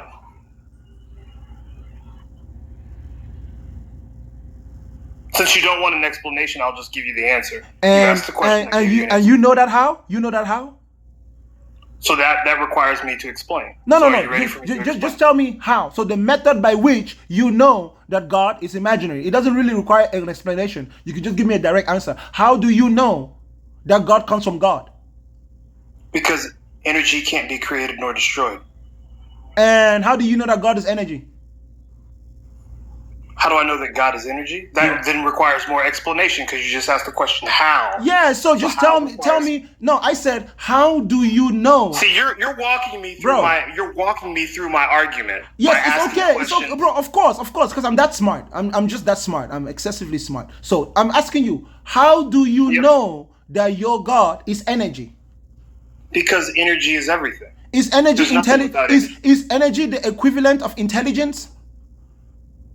It requires energy. Intelligence requires. Is energy in of itself intelligent? Is energy intelligence? Of course it is. No, energy is not intelligence. No, what is intelligence? See now, but wait. You're not having a fair and honest debate. You're putting. I'm not debating, bro. This is not a debate. Oh, okay. All right. So what is this? This is just an explanation. It's a Q&A. It's a Q&A. Okay, Oh, this is a Q&A. Okay, all right. I'm asking you questions. You're giving me answers. I got it. Okay, let's go. What is intelligence? Intelligence has many levels. You have retention. You have analytics. You have the ability to process. I mean, intelligence comes in many forms. So you have to be more specific. What's the definition of intelligence? You want me to look it up and Google it? I don't have a direct answer. What you tell me. Go ahead and lead me on this. Intelligence is the acquiring and application of knowledge and skill. That's intelligence. If you don't have it. No, if you already have knowledge and skill, then you don't have a reason to be intelligent because you don't need to acquire. The intelligence is the act of acquiring and applying knowledge and skill. That's one part of it, but you have to then process and that use is the core. That is the core. That is the core of it. The acquisition is one piece. So energy in of itself is not intelligence. You need an apparatus. Energy. You need a formation. You need a structure. You need a shape. You need a system. You need an algorithm. You need an algorithm in order to have intelligence. Matter is cooled energy. So for anything to be anything, it must have energy, including intelligence. Brother, when you say to me that your God is energy, that's an imagination. It's not. Okay. But you won't let me explain. It's a Q&A. Hold up. I'll show you why. Wait, you're gonna show me? Hold up. Energy can neither be created or destroyed, right? That's what I said. Okay, so that means that the world was not created, right? Well, hold on. See. Now you're. No. Hey, bro. Listen. No. I'm taking you where you want to go. Remember, this is a Q&A. If you said to me that matter is cooled down energy, right? True. Human beings are made up of matter, right? True. Which is cooled down energy, right? True. Energy can neither be created nor destroyed, right? True. That means human beings were not created, right? Human beings were not created; they were formed. They were evolved. Just like energy becoming matter. All energy doesn't stay in the same state. Hold up. Air is water. Check this out. Human beings were formed. You're correct. They were formed from energy. No, not from energy. No. From yes. No. Listen again. To imply that human beings were formed from energy is as though human beings are not made up of the energy from which they were formed. So it is not really a formation. No, formation. Listen. Formation does not assume creation. Listen, bro. It's not so much a formation as much as it's a transformation. It's a trans. Okay, now you're being semantic, but okay. No, it's not semantic. It's not semantic. A formation. A formation. Okay, I'll give you that. A formation is not always a transformation. I mean, it depends. I mean, we can get into chemistry and all these other things. A formation. Since it's a Q&A, I'll let you talk to me. A formation is not always a transformation. Now let's not digress, right, from the core of my question where I was asking you where your God came from. I'm not digressing. Right? Because this goes back to my question where I asked you where your God comes from, right? And I told you God is energy. Telling me what God is not telling me where God comes from. You understand that? Energy can't be created. Energy, it's a circle, but you won't let me give you context. Even if energy cannot be created or destroyed, where did it come from? It's okay, so you're going to have to give me at least 1 minute to contextualize. As long as you answer the where and not the what and not the how and not the where, not the who. You need to tell me where. I'm asking for a place, a location. Where does it come from? I'm not asking you. I'm not asking you how did it come. I didn't ask you how did it come. I said where did it come from? All right, you're asking. So let me just rephrase your question. You're asking where energy came from. No, I'm asking where your God came from. Came from God is energy. So no, I didn't ask you what your God is. Forget about no. You said where? Hold on, bro. You said where? Don't tell us what your God is. Tell us where your God came from. I can't answer that question because it requires Do you know why? Do you know why you can't answer that question? No, I know why I can answer the question. No, I can tell you why you cannot answer my question. It's a Q&A. It's a Q&A. So you're trying to make a point. No, I've already made my point. Listen, my point is that God is imaginary. You haven't. Listen. No, listen. My point is that God is imaginary. Your imagination is something which cannot be detected by the 5 senses. That's what imagination is. Something is idealistic, it is conceptual, and it is notional. So when you start explaining ideas and concepts to me, you are still proving my point. That's why I'm not asking you to explain, because you're still going to have to conceptualize, idealize, and notionalize. You're proving my point. That means there's no argument between you and I. I'm not. Okay, so then tell me where. Just give me the name of the place, the location where your God came from. There is no place. There is no location. Okay, so your God comes from nowhere. I didn't say that. I said there is no place. Hold on. If there is no place where your God comes from, that means he comes from nowhere. That doesn't mean that. Okay, where does your God then come from? If your God doesn't come from a place or a location, where does it come from? It's always been. If it's always been, it also means it doesn't come from anywhere. That doesn't mean that. Yes, that's what it means. Been. Listen. If some no, two things can be true. Two things can be true, but I'm letting you run your live the way you want. This is not a discussion; it's a Q&A. Two things can be true. It's like the box, like the cat. You know, you open the box, the cat's dead and alive. Two things can be true. Two things can be true. Across many dimensions. You cannot tell me that your God has always been there, bro. As a matter of fact, because you haven't always been there. A substantial part. Hold on, bro. A substantial part of your argument is based on idealism and imagination. You have to imagine that your God has always been there. I don't have to imagine that. Okay, then give us the evidence that your God has always been there. Give us an evidence. Let me explain it. Hold up, bro. Listen. Give us evidence that is independent of your imagination, that is independent of idealism, that is independent of conceptualization, which are all products of the imagination, that your God has always been there. I'm waiting for the question. You made a statement. Give me an evidence that is independent of idealism, notionalization, and conceptualization.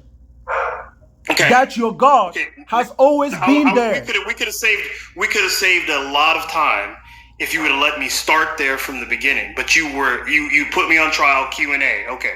Bro, but now you just said, you understand that. You understand that I understand the act of deflection. If I ask you where did your God come from and you want to go and explain to me a whole notebook, you're not answering my question. No. You're deflecting.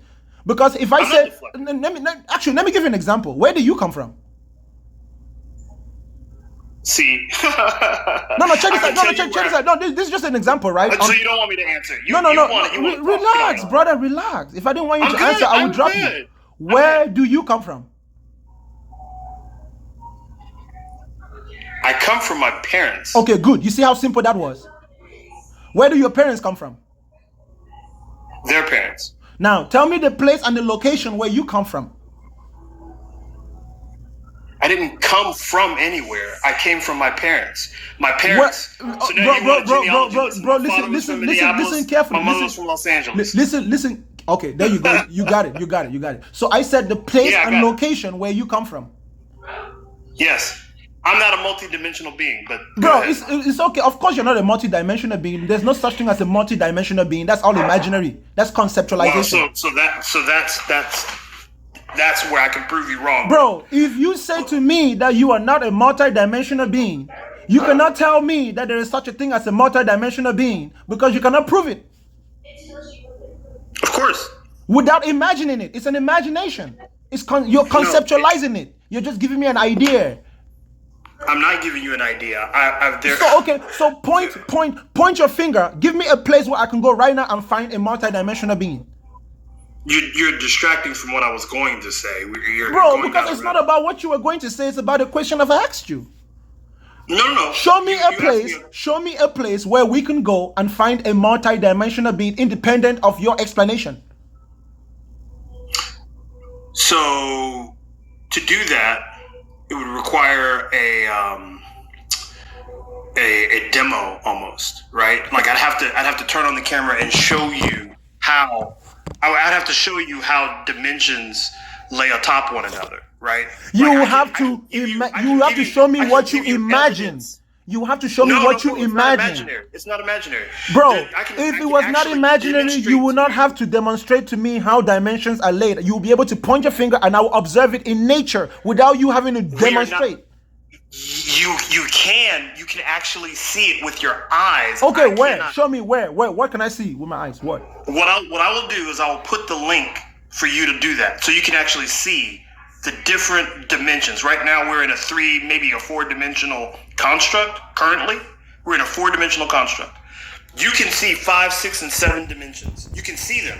It can be demonstrated. Okay, then give me one real 7-dimensional object in our world. A tetrahedron. Okay. A tetrahedron. It's a natural occurring shape and structure. Of course it is. Okay, what? Give me the name. Give me the name of any germ that is made of that shape. What? Oh shit! See now, this is deflection. It's bro. This is pure deflection. You know what I think? Honestly, to be fair. Well, you haven't given me a chance. I don't even think that you understand what you mean by multi-dimensional. You understand why they say we live in Hold up, bro. Actually, when they say we live in a dimensional world, bro, they're talking about 3D. We live in a 3-dimensional world. 4D. No, we don't live in a 4-dimensional world. We don't live in a 4-dimensional world. So we exist right now, but listen. No. It's okay. I'll demonstrate to you what I'm saying. You can only ever see 3 sides of an object. That's what it means by dimensional, right? You can only see height, width, and length of an object when you look at it. That's what it means by we live in a dimensional world. That's what the dimensions are. It's talking about the shapes and object and perspective. When you look at a shape and an object, you can only see 3 sides at most. You can never see 4 sides of an object looking straight at it perpendicularly. If you look at something perpendicular to your eyes, you can either see 3 or less sides. You can never see more than 4 sides of an object that you look at. That's what it means. That's what it means. Like an ice cube. You've seen an ice cube before. If you look at an ice cube, if you look at an ice cube directly, you will only see 3 sides at once. Unless you turn it around, you wouldn't be able to see the other side. So when you stand still, you can see right through it. Light passes right through it. And yes, we can get into things, but you're not seeing the other side. You're not. It might be transparent, but you're not seeing the other side because you're only seeing the 4 sides, bro. Like I said, you can see length. You can see width. I think you're confusing what you can see with what's being presented. I think that's what you're. What are dimensions? I'm not here to talk about. Hold up, relax, bro. You're the one that went into this subject, so I'm going to take the opportunity to educate you, bro. What are dimensions? They're structures, basically. No, sir. They are measurements. Dimension just simply means measurement. It's a structure. Measurement. So now we're getting into semantics. Bro, a thing has to exist. A dimension is not a dimension. A dimension and a structure is 2 different things. A dimension is a measurement, is an accident, is a meta of a structure. You can't measure it. A dimension. Okay, let me ask you something. Okay, what is the structure of a line? What is the structure of a line? The line itself. What? The measurement of the line is the dimension. Yes, the dimension, the measurement of the line might be 1 foot, but what is the structure of the line? The line itself. So you're wrong. It's straight. That's the structure. The structure. It is straight. Stop. It is straight. It is straight. Stop. That's why you can have. Listen. Over in the comments. Bro, listen. I don't know what's happening. Check this out, bro. You can have a straight line, and then you can have a curved line. The structure of the line is curved, or the structure of the line is straight. This is all the bending of light. You have no idea what's straight. That's why people argue. That's why people argue about flat Earth versus round Earth. Because straight is a perspective. Brother. Let's not get hung up on that. We're talking about is God imaginary. You went into something. You went into something that you were not properly educated in. And when I tried to educate you, your best answer was an ice cube. Look, pick any object in your house right now. I want everybody that is listening to me right now to do this experiment. Pick any object and look at that object, and you will only be able to see 3 sides of that object: the width, the height, and the length. You will not be able to see the circumference of the object unless you are looking at a 2-dimensional object or a 1-dimensional object. That's what it means by we live in a 3-dimensional world. We do not live in a 4-dimensional world. Okay, I'll let you have that. If that no, you're not letting me have that. That's just basic. That's the basic science, bro. I know that science. I understand dimensionalism, bro. You keep reaffirming to me you don't have to. I get it. You're a smart guy. But, okay, good. So my point to you is, okay. Now that we understand that we live in a 3-dimensional world, I want you to show me any object in this world that you can see more than 4 sides of it at once when you look at it in a straight perpendicular order. That was my initial question. You just said we live in a 3-dimensional world, so you can't see the 4th dimension. There you go. 4-dimensional world and objects are imaginary. They're not real. There's no such thing as a 4-dimensional world. You only have 3 and below 3. You're being very myopic. No, I'm not being myopic. I'm being realistic. I'm being realistic. Because you're talking about perspective. You confuse the reality of your thing with the perspective of the person viewing the thing. That doesn't mean that there's not another side. It just means you can't see it. That is why, bro. You're confusing. That is what determines height, width, and length. That's how you measure the area of a shape, of a structure, right? Of an object. When you want to measure the area of a cube, what is the formula for the area of a cube? What is the formula for the area of how do you calculate the area of a pyramid? Let me just ask you a question right quick.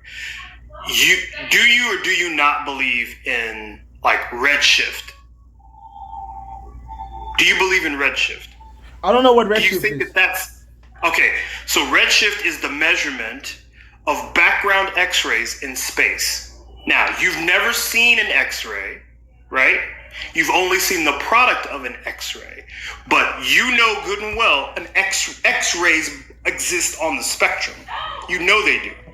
And so because you know they exist, even though you've never seen them, you've never felt them, you know that radiation is there. Ask the people that lived in Chernobyl. You know that those gamma rays exist. And unless you are in a reactor, you will never experience those gamma rays except for what comes from the sun. That has nothing. Listen, as long as we have a method of detecting it, perspective. as long as we have a method of detecting it, it has nothing to do with the dimension in which you are observing it. It's always still gonna be 3-dimensional, bro. Okay, all right. So I already said I'll let you have that because there's more to it than what you're saying. You won't allow me context. It's a Q&A. Bro. This is your life. Listen. There is a difference. There's a difference between trying to rationalize something which is not rational and contextualizing. You're trying to rationalize something which is not rational. But that's only possible, bro, if I don't understand what you're already talking about. If I didn't understand 3 dimensions and 4 dimensions and 5 dimensions, I will let you conceptualize it. Because when you use redshift to measure the size of space, we know that works because we've sent rockets and satellites into space and have retrieved them successfully. We know that redshift works, which means what does redshift prove?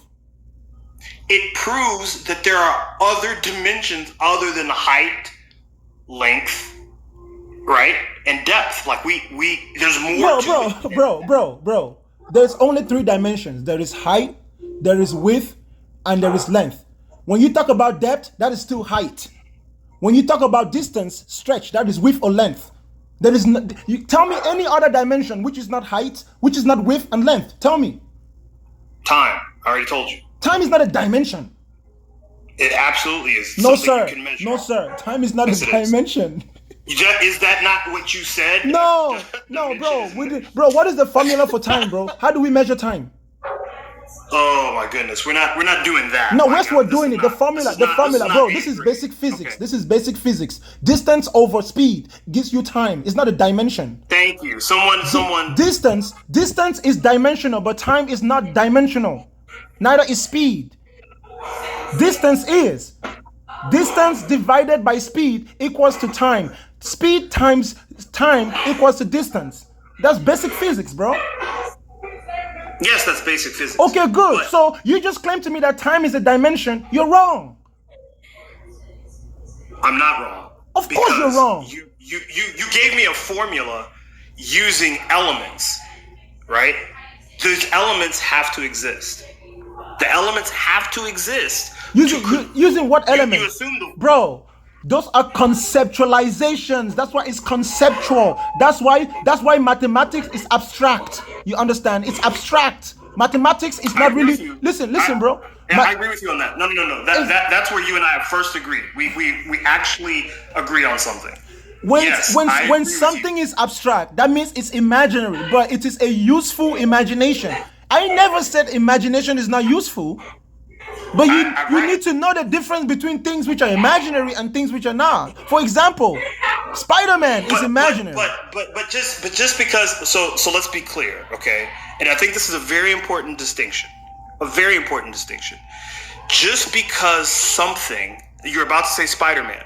Spider-Man, in the idea of Stan Lee, became a real thing. No, bro. It's not. It became. Hold on, let me finish right quick. The idea of Spider-Man is conceptual, but there are characterizations that have made the idea real. Let me ask you a question. Hold up. So you're telling me that you can go out in the street and you will see a man shooting a web out of his hand, swinging from building to building? Today, no. Okay, never. You don't see that. Never. That is how you know the difference between imaginary things which are real and imaginary things which are fictional in nature. Okay, so do you have an Apple Watch? No. Okay, but you know that Apple Watches exist. I've had one before. Yes. The idea of that watch came from a cartoon called Dick Tracy in the 50s, where he was being able to talk on his watch. It was science fiction back then. It is science fact today. Okay, so what? So I'm saying that the idea that you won't go out and see someone flinging some chemical out of his wrist and swinging from... Okay, you're right. I don't see that today. Ask me in 10 years. Do we have a flying car yet? No. Some say we do. These things have propellers, whatever. I'm saying just because it doesn't exist today doesn't mean the concept is bullshit. And you That is my point. That is my point. The point is that you are saying that your God has already existed when your God doesn't exist yet. Because your God right now is just an imaginary character, like Spider-Man. I think you've actually just proved my point, actually. I think you just, someone mentioned circular argument. I think this is exactly my point. I think you just proved it. Have I proved anything other? Have I proved anything other than the fact that your God is imaginary? No, you just proved that just because you don't sense your God, just because you don't sense the God with your eyes and your ears and you can't point to a location, doesn't mean that the God temporally doesn't exist. And it doesn't mean that it exists just because you imagine it and you don't have proof. That's why it's imaginary. Why are you so passionate right now? Bro, think about it. Think about it, right?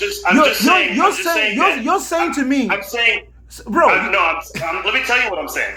I'm saying to you that if my God doesn't exist yet, whatever yet means, that means that my God has existed prior to now and to yet. So you just proved. Hold up.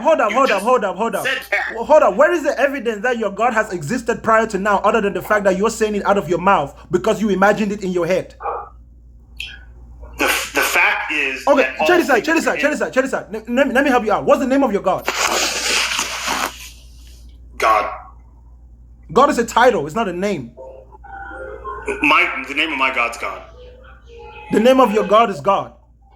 Yep. Who told you that? Me. I told me that. You made it up in your head. My point. Nope. That's my point. Nope. That's my point. Because you told you that. You're about to. Bro, you're about to make that's my point. You're about to make another point for me. Bro, you made it up. That's my whole point. You said you named your God God. I'm a limited creature. I'm a limited creature. Yeah, that's fine. That is why you imagined it. I'm very limited. And because I'm so limited, I can only name things that I can understand. That does not mean they don't have a real name. I can my cat you named your God God. That means that you are the author of your God. You made it up in your head. That's my point. No, that's not the point. Okay, the point is I have labeled the eternal entity.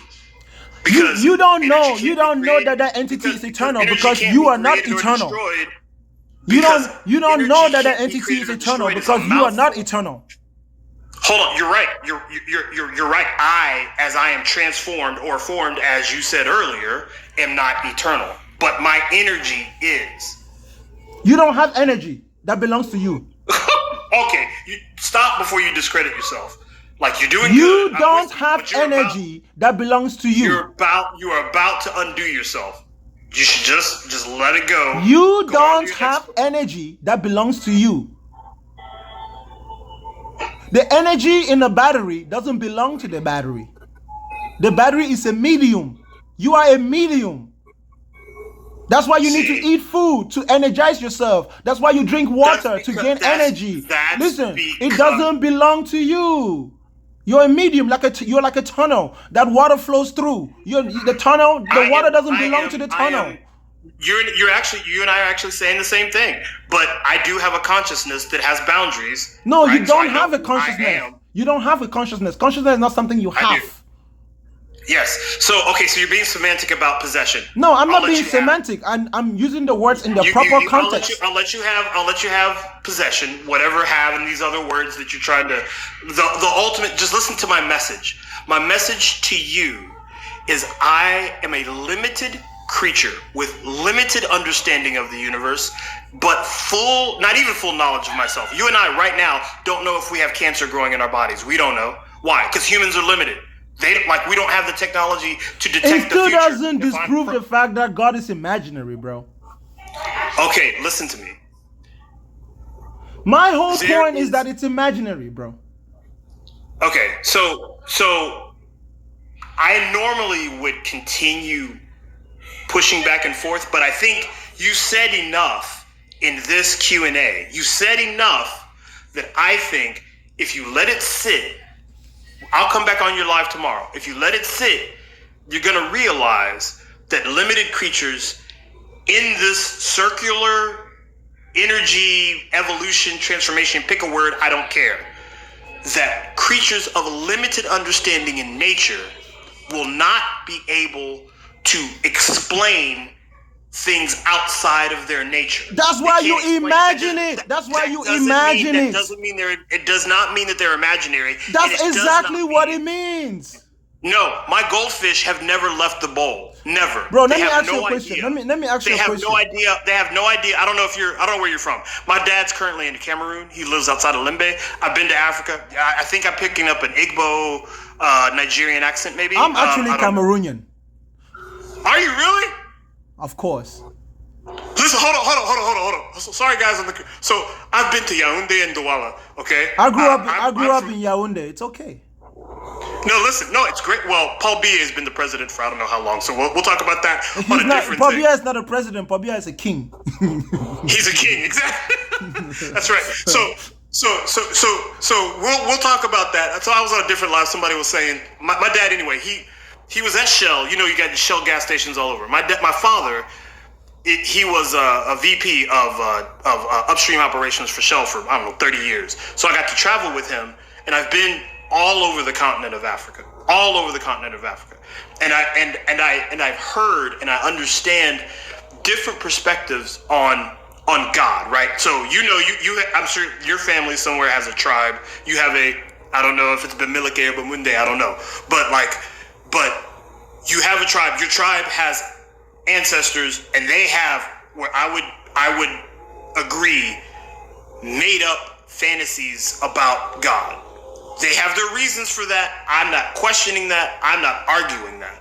They have their reasons, okay? They're made up.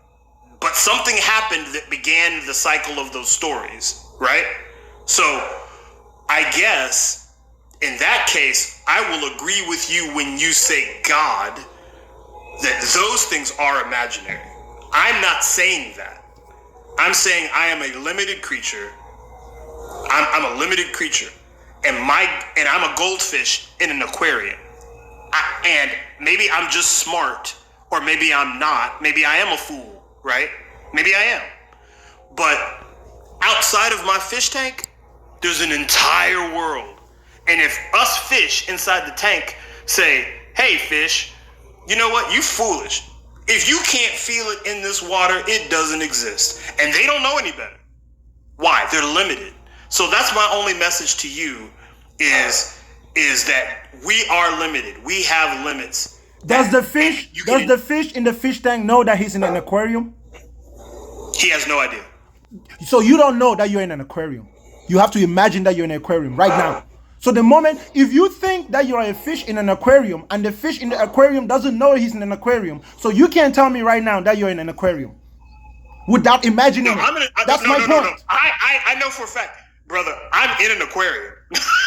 I'm in an aquarium. How do you know you're in an aquarium? How do you know that? Have you been outside of the aquarium? No, but this is my point to you about X-rays, gamma rays, and redshift. So you're making an assumption.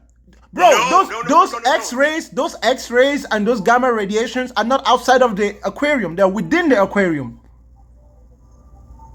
I'll give you that.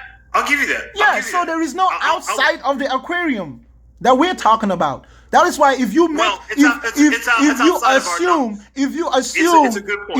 assume that there is outside an aquarium, when the fish in the aquarium doesn't know that there is an outside in the aquarium, you are imagining it. That's my point.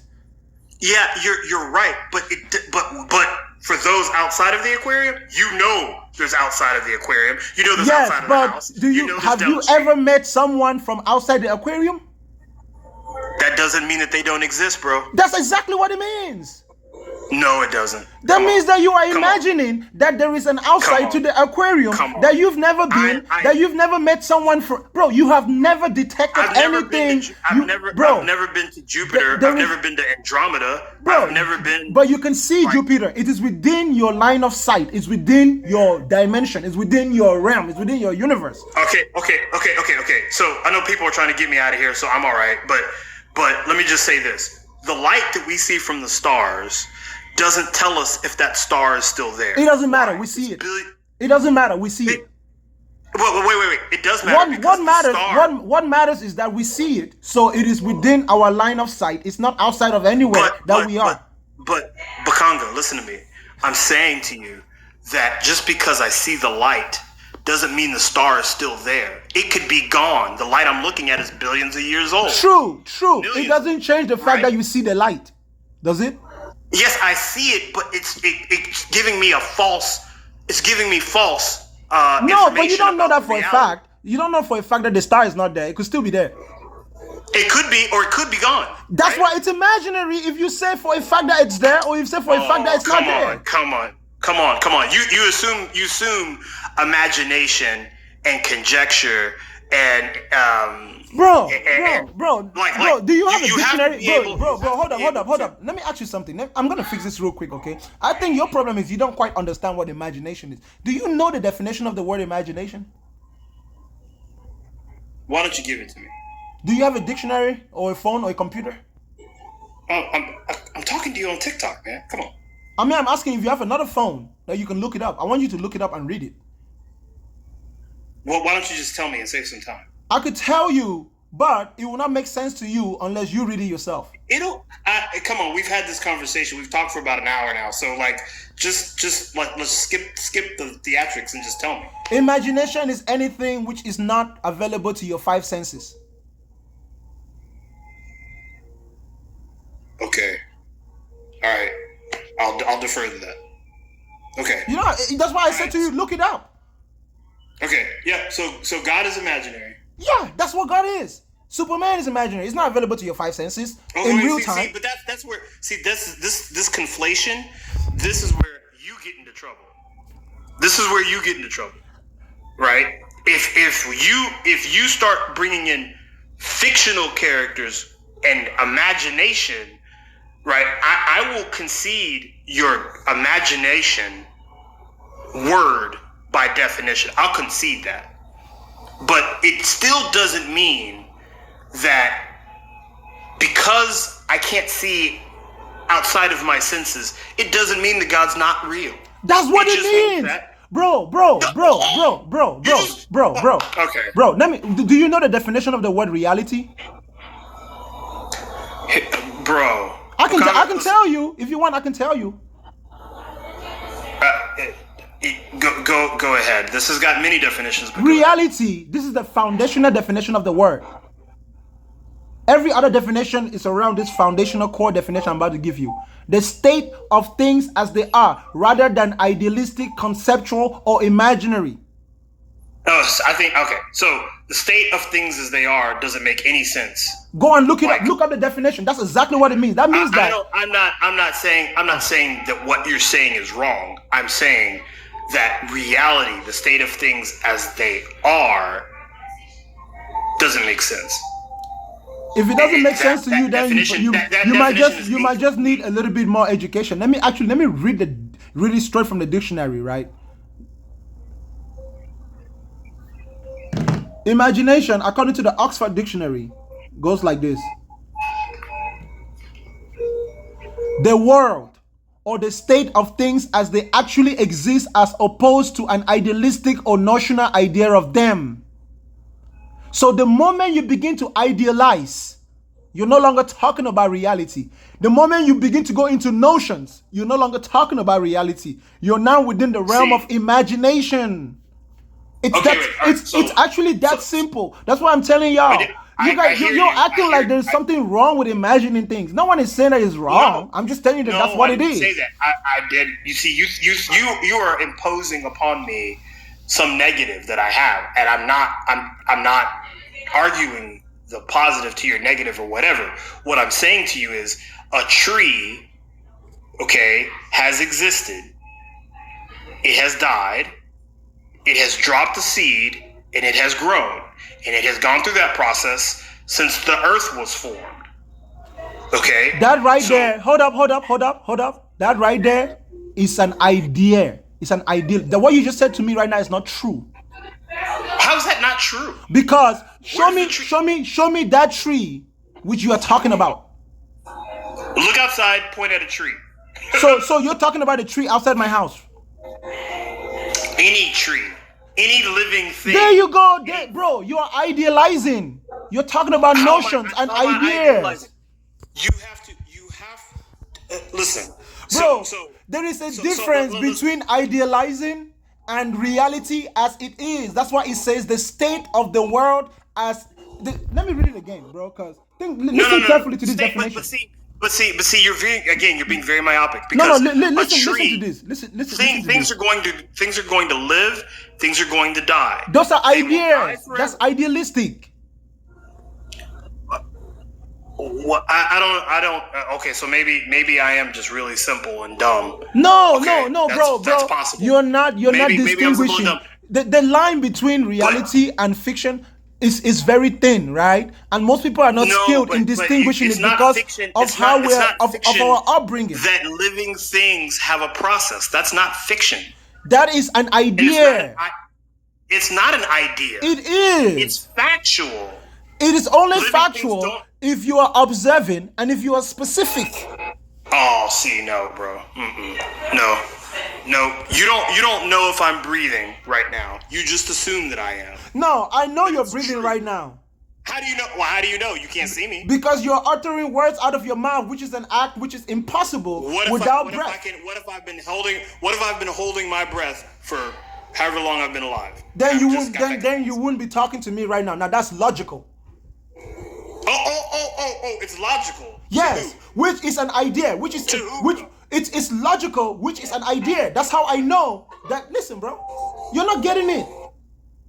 I'm getting it. I completely get it. Through logic. Through logic. Listen.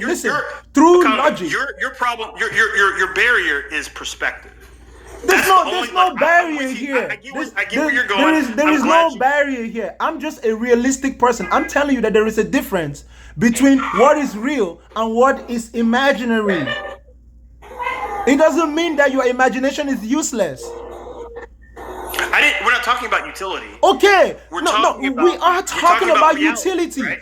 We are talking about utility because you are misusing. Misusing your imaginary concepts. And you are misconstruing them for real things.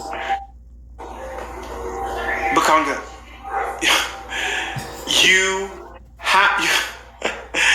you cannot experience everything in the world.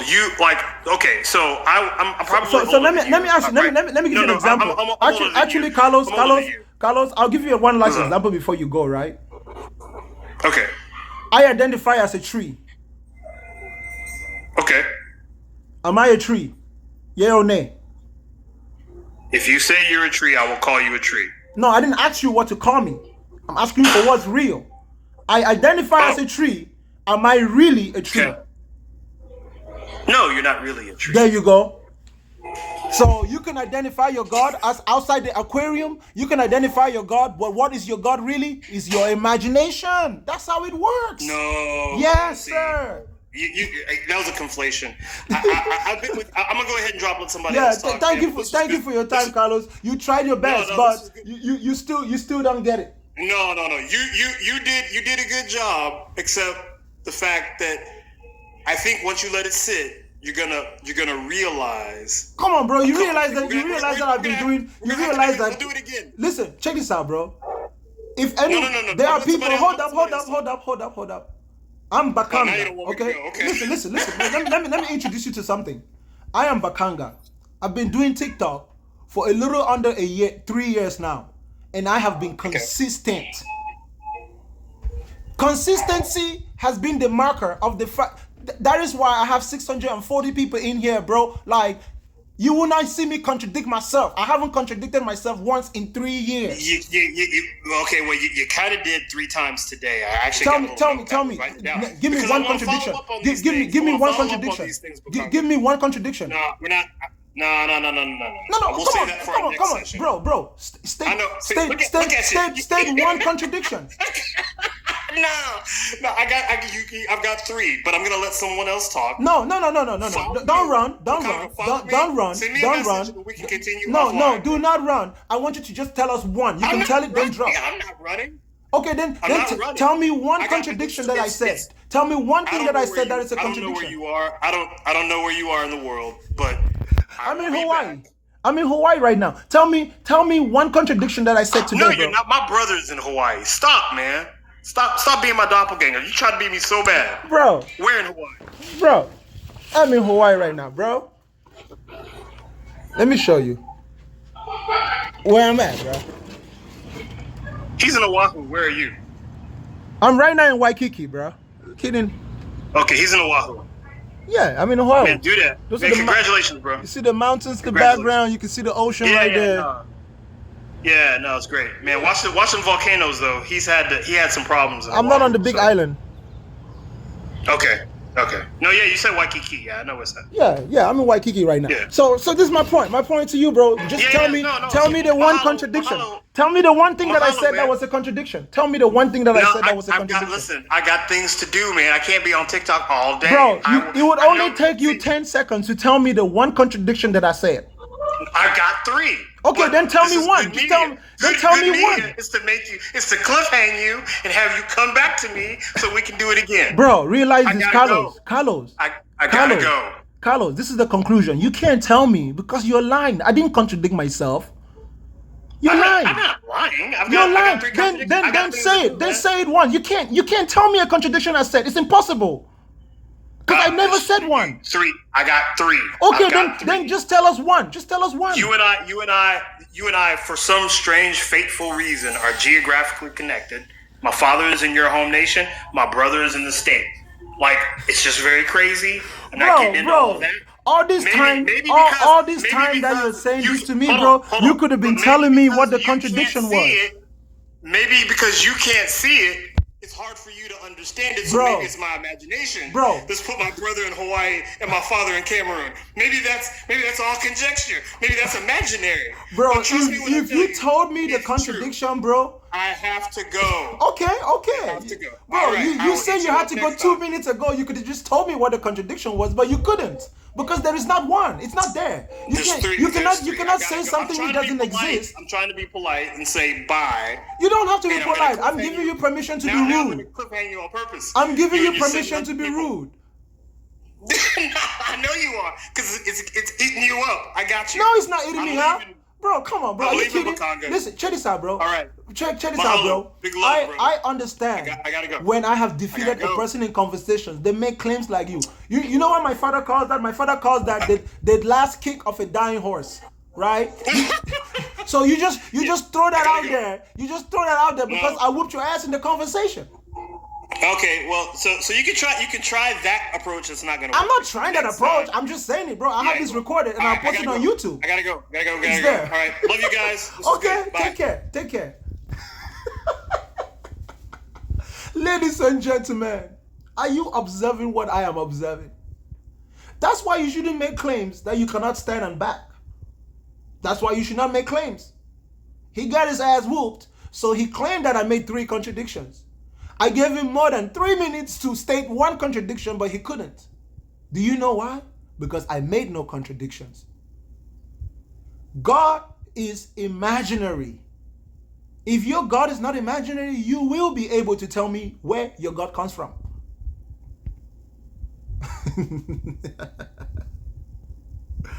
Oh man, this is a classic Bakangalization, okay? That brother was Bakangalized. Mariam. Hi, Bakanga. What do you got for me, Mariam? Other than other than your sweet voice. I don't know. I was supposed, I'm always with you, and we share the same ideology. So, I was thinking everyone was coming up to say one or two things. Oh, but I'm no. going to let. There are no other people to kind of have a debate with, and there are no Muslims here because I always want Muslims here to kind of debate with them. So, I don't really see the point. I'm just going to go back down. Thank you, Mariam. Thank you. Mr. Crawford, what you got for me?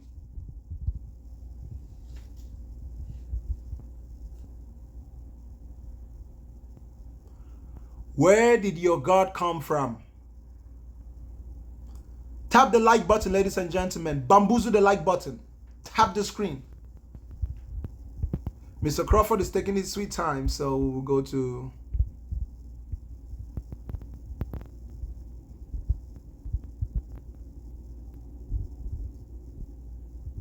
Let me try this Ndala guy. You guys can't hear me? Hello. Yeah, what's up? What you got for me? Hey, what's going on? What's going on? How are you, brother?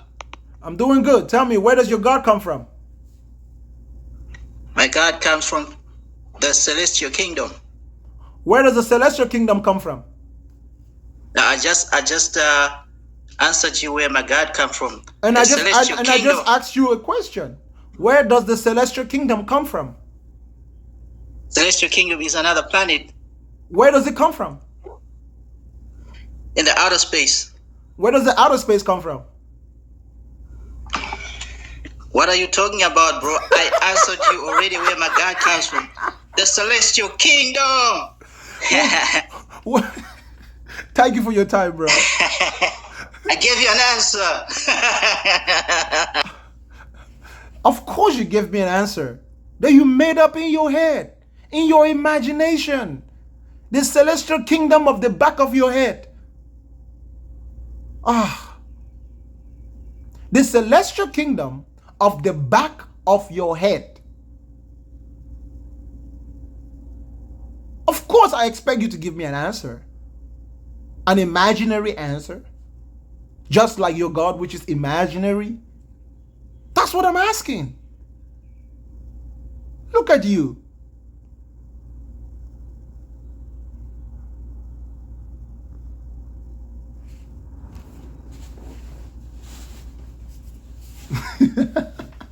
The celestial kingdom.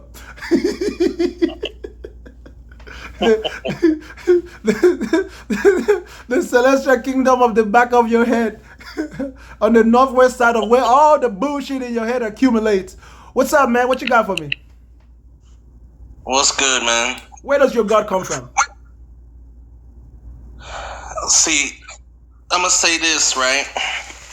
And this is where the confusion comes from. See, we're humans, right? So everything we know has a beginning, right? Everything we know, everything we understand has a beginning. Everything that we see somehow has been created, built, grown. Everything has a beginning, right? So it would be difficult for us to really understand and fathom where God comes from, because God was here before anything. Right? God was here before anything was created. How do you know that? Because I know that. How?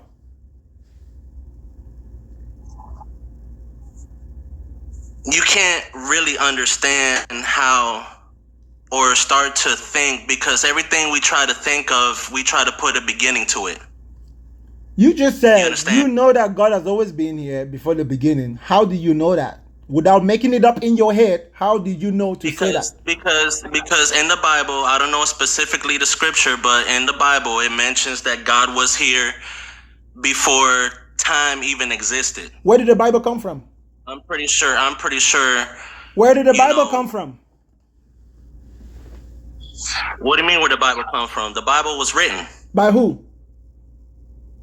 By man. What type of man? Right? So let me tell you something. What type of man? Let me tell you something. Hold on. Let me tell you something. Answer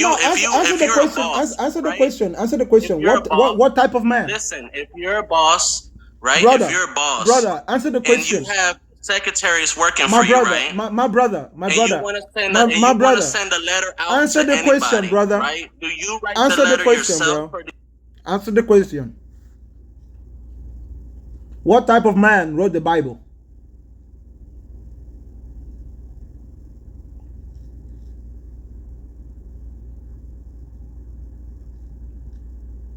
What type of man wrote the Bible? A primitive, uncivilized man wrote the Bible.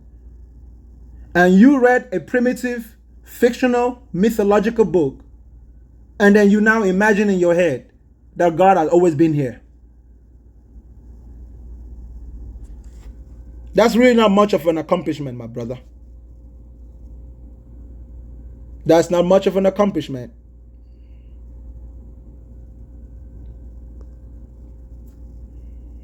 Not at all.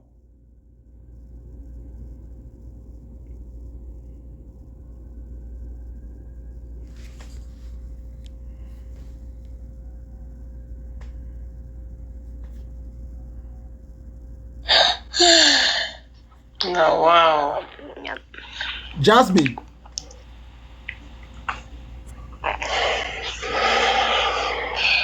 Jasmine. Hello? Where did your God come from, Jasmine? The man just said it. Where? We all Christians going to be give you the same answer because it's the same answer. Of course, I expect every Christian to give you the same imaginary answer. It's not imaginary. What is imagination? It's just for you imaginary. What is imagination? Because you are non-believer. What is imagination? I don't know. You know. Of course you don't know. I expect you not to know. That's why you don't know that what you are doing is imagination. We are talking about God, not imagination. Have you ever seen God? Yeah. We are not. There is a lot of things. Have you ever seen God? If you want to talk to me, let me talk. No, you will talk by answering the question that I asked you. I want to answer you the question. I said, have you seen God? That's the question I've asked you. If you don't let me, I cannot. Have you seen God? So, a lot of things. Have you seen God, Jasmine? And you don't see like God. Next guest. It's not about letting you talk. Answer my questions. If you're not able to answer my questions, don't come up. Period. It's not that complicated.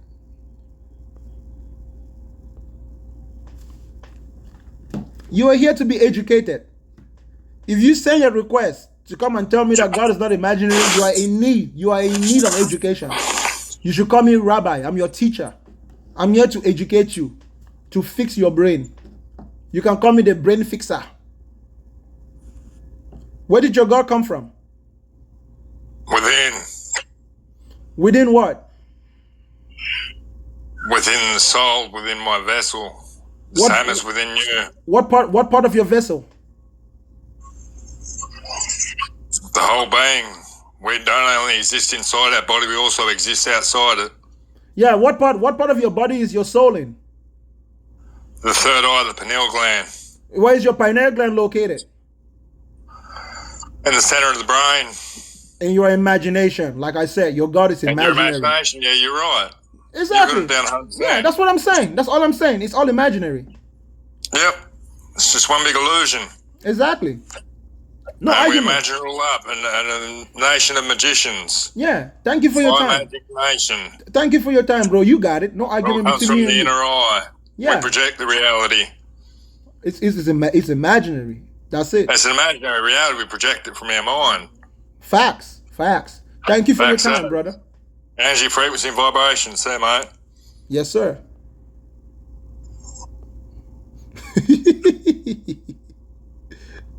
Some of you don't get it.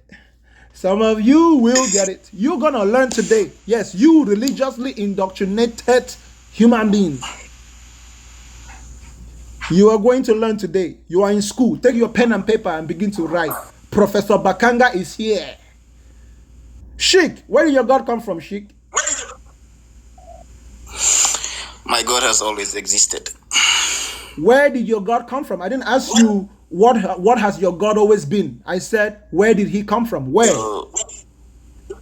Something that has always existed cannot come from anywhere. It has always been. So your God, so your God came from nowhere. God is initial state, so always been. So your God came from nowhere. He has always been. He didn't brother, come. Brother, I did not ask you if God has always been or God has not always been. I said to you, where? Either he came from somewhere or he came from nowhere. Did your God come from somewhere? When you say come, you're speaking like in the past tense. He was here and then he came, like he changed. Of course, like he changed. Of course, like he changed.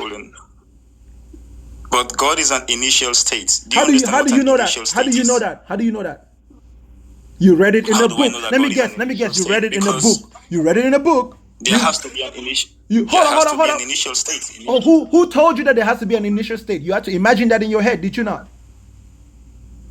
Cause and effect. But who told you? Who told you? Who told you that there has to be an initial state? Who told you that? For any effect, there has to be a pre-existing cause. Who told you that there has to be an initial state? That's what I'm asking. Is the law of cause and effect. The law of cause and effect, is it imaginary or not? It is actually applicable. It's real. Is it imaginary or not? It's not imaginary. It's a real. Okay, what does the law of cause and effect say? For every effect, there is a pre-existing cause for every effect. Okay, so what caused your God? So that is the uncaused cause. Yeah, an uncaused cause is a contradiction. State. You cannot have an uncaused cause in a world that is of causality.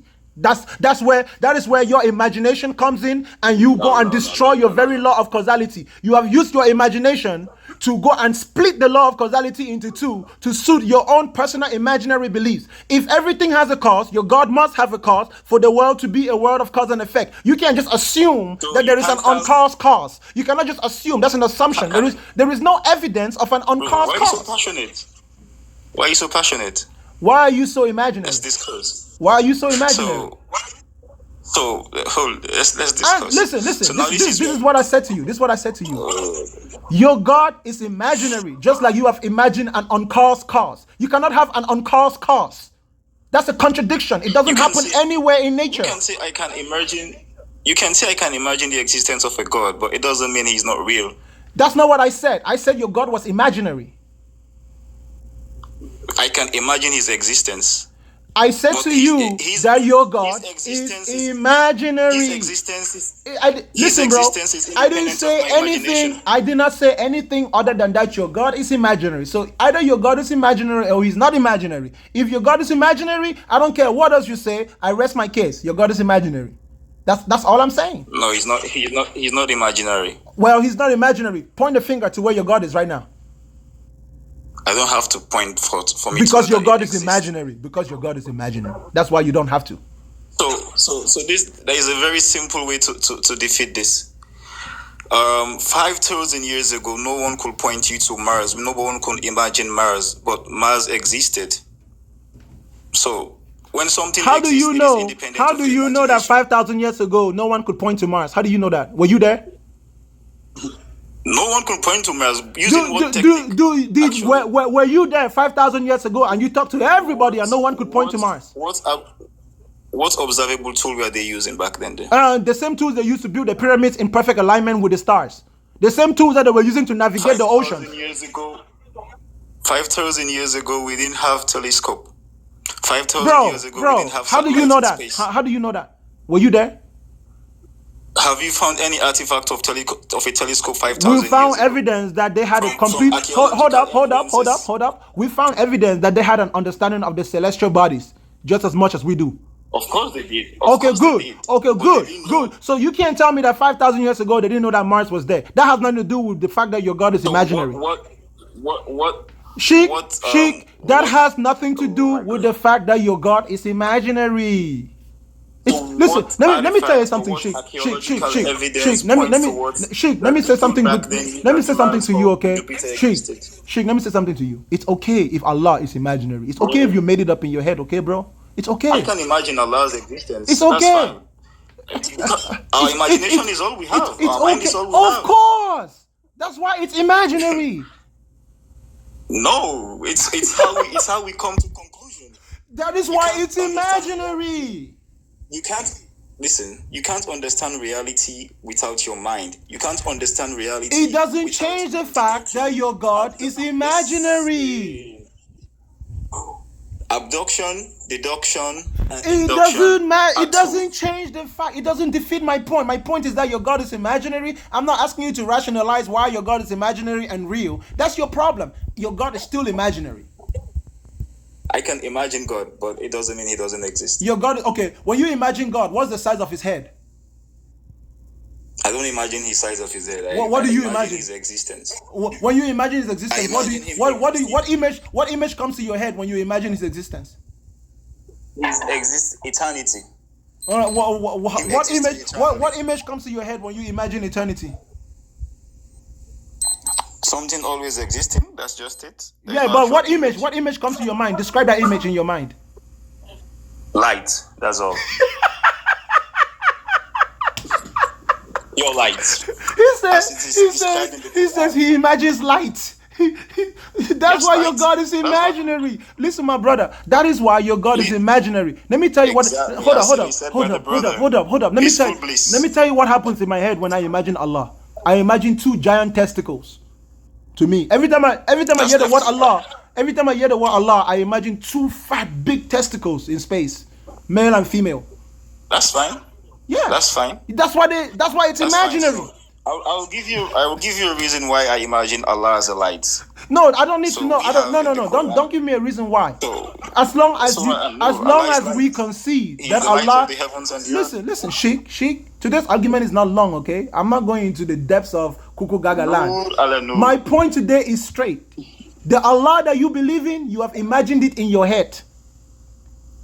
I can imagine his existence. That's what I'm telling you. You can imagine his existence just like you can imagine the existence of Superman.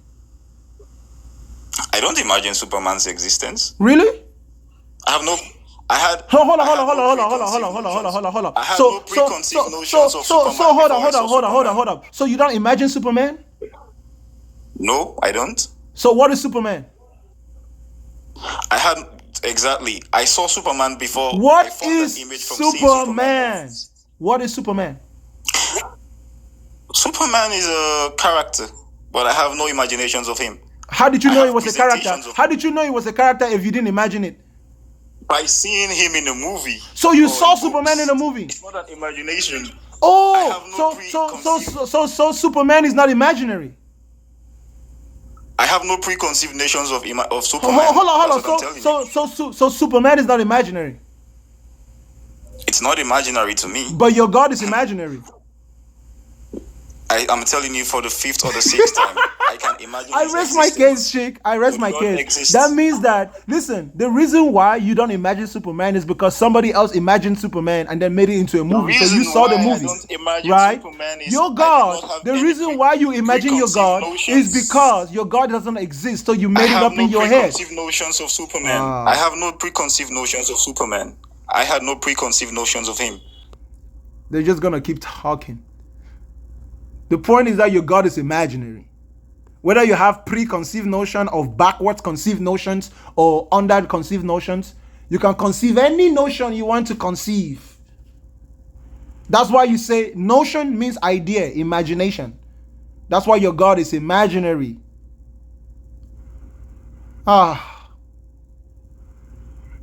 Read the screen before you come and argue with me. I don't care how you justify the imaginary nature of your God. My point is that your God is imaginary. What's up, Keon? Hey, what's going on, man? Where did your God come from, Keon? I'm sorry? Where did your God come from? Well, before I answer that, I need to get clarity. What does imaginary mean? Anything which is not available to the five senses is imaginary. Okay. Anything not available to the five senses. So you're saying if we cannot see it, it's imaginary. If we cannot feel it, it's imaginary. Yes. If we cannot taste it, it's imaginary. Yes. If we cannot touch it, it's imaginary. Yes. Got you. So with that in mind, there are so many lights in the spectrum, ultraviolet. Are we saying that those things are imaginary as well? If those lights are there, it's because we've observed them. We can see them. But then there are some that we cannot. Are they imaginary as well? Yes. If we cannot see them and we haven't confirmed by sight, either by using instrumentation, they're not there. They're imaginary. So we need instrumentation to... Yes, bro. Just like a person who doesn't have 20/20 vision needs glasses to help them with their vision, because some people's eyes is fucked up, right? So human eyes don't work like eagle eyes. So yeah, sometimes we need instruments like night vision to help us see what a bat can see at night. But the point is we can still see it even if we use instrumentation. We see it's there. We can interact with it.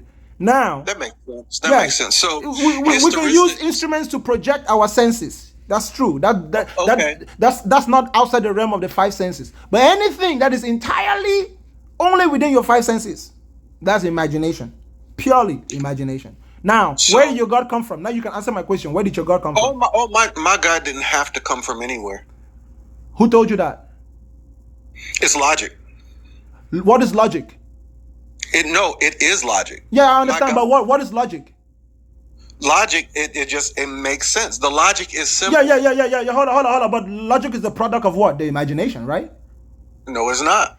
So logic, so you can hold on. So you can detect logic without using your imagination? Absolutely. So what is the logic that your God did not have to come from somewhere? Give me that logic. Like my brother just said previously, see, it's either going to be God or the universe, but there is an uncaused cause. There has to be. Why can it not be an infinite regression?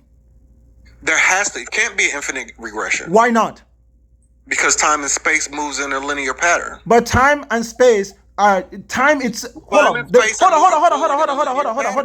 up. You said time and space move in what? Time and space are moving forward from a point in a linear pattern. That's not true. That is true. That's not true. Space does not move and time does not move. Time is conceptual. Time is artificial. Outside, hold up, check this out. Outside of instrumentation, there is no time. But you just said instrumentation gives us the cause to believe that something is real and not imaginary. No. That's not what I said. That's not what I said. That is not what I said. That is not what I said. That's not what I said. That's not what I said. Instrumentation is necessary. That is not what I said. Instrumentation is necessary, right? Only for the things that are detectable to our five senses. No, instrumentation is necessary. So that for our five senses. Instrumentation is necessary for our five senses, not for us to imply things which are not there as though they're there. You don't believe in physics. Let me ask you a question, okay? If I put you in a room, hold up.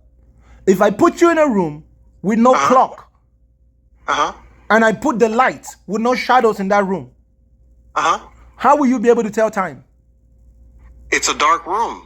There's no way to tell time. There's no way to tell time. That's not what I said. That's not what I said. Right? That's not what I said. I said I put you in a room with no shadows. Okay. With no clock. With no clock. With no sound. Yes. How will you be able to tell time? Sounds like a prison to me. You can't tell time in prison. Do you know why? Do you know why? I'm asking you if you know why. Oh, absolutely. Why? Because there is a prison. That doesn't mean time still doesn't move. Listen carefully. It's because time still moves. Listen. I'm gonna tell you. Time still moves. I'm going to tell you why. Because time is an artificial construct. Just like our computers, that we have built computers to help us calculate abstract mathematics. That's why mathematics is abstract. Time is not a real tangible existence that's independent of human imagination. We have made it up. Just like we imagine things to make them so it can work for us. We made time up. We made time the way we make a chair up. We made it. Okay. That's why I'm telling you that within the real world, outside of human imagination, there is no time. So time doesn't move in a linear motion naturally. It moves in a linear motion because we conceptualize it that way. We can conceptualize time to move in a circular motion, like a clock.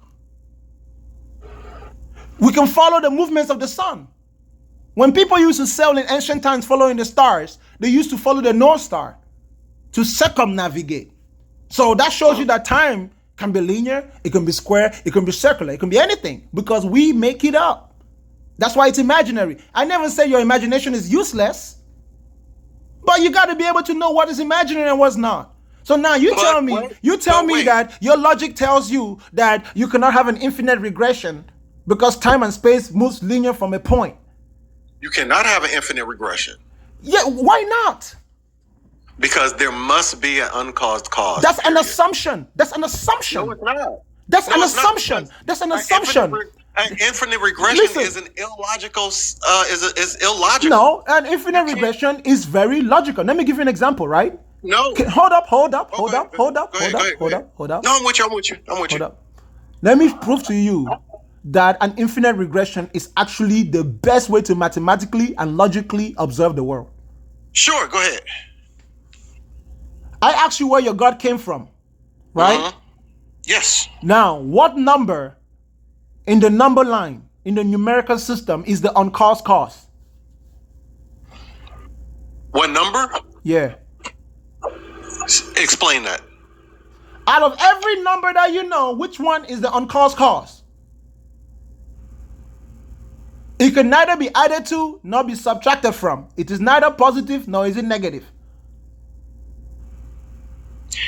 Every number, if you draw a number line and you put in the middle, right? You have 0, -1, -2, +1, +2. Every number has a charge, negative charge or positive charge. There's only one number that doesn't carry a charge of positive or negative. Which number is it? Are you talking 0? Exactly. So listen. Go ahead.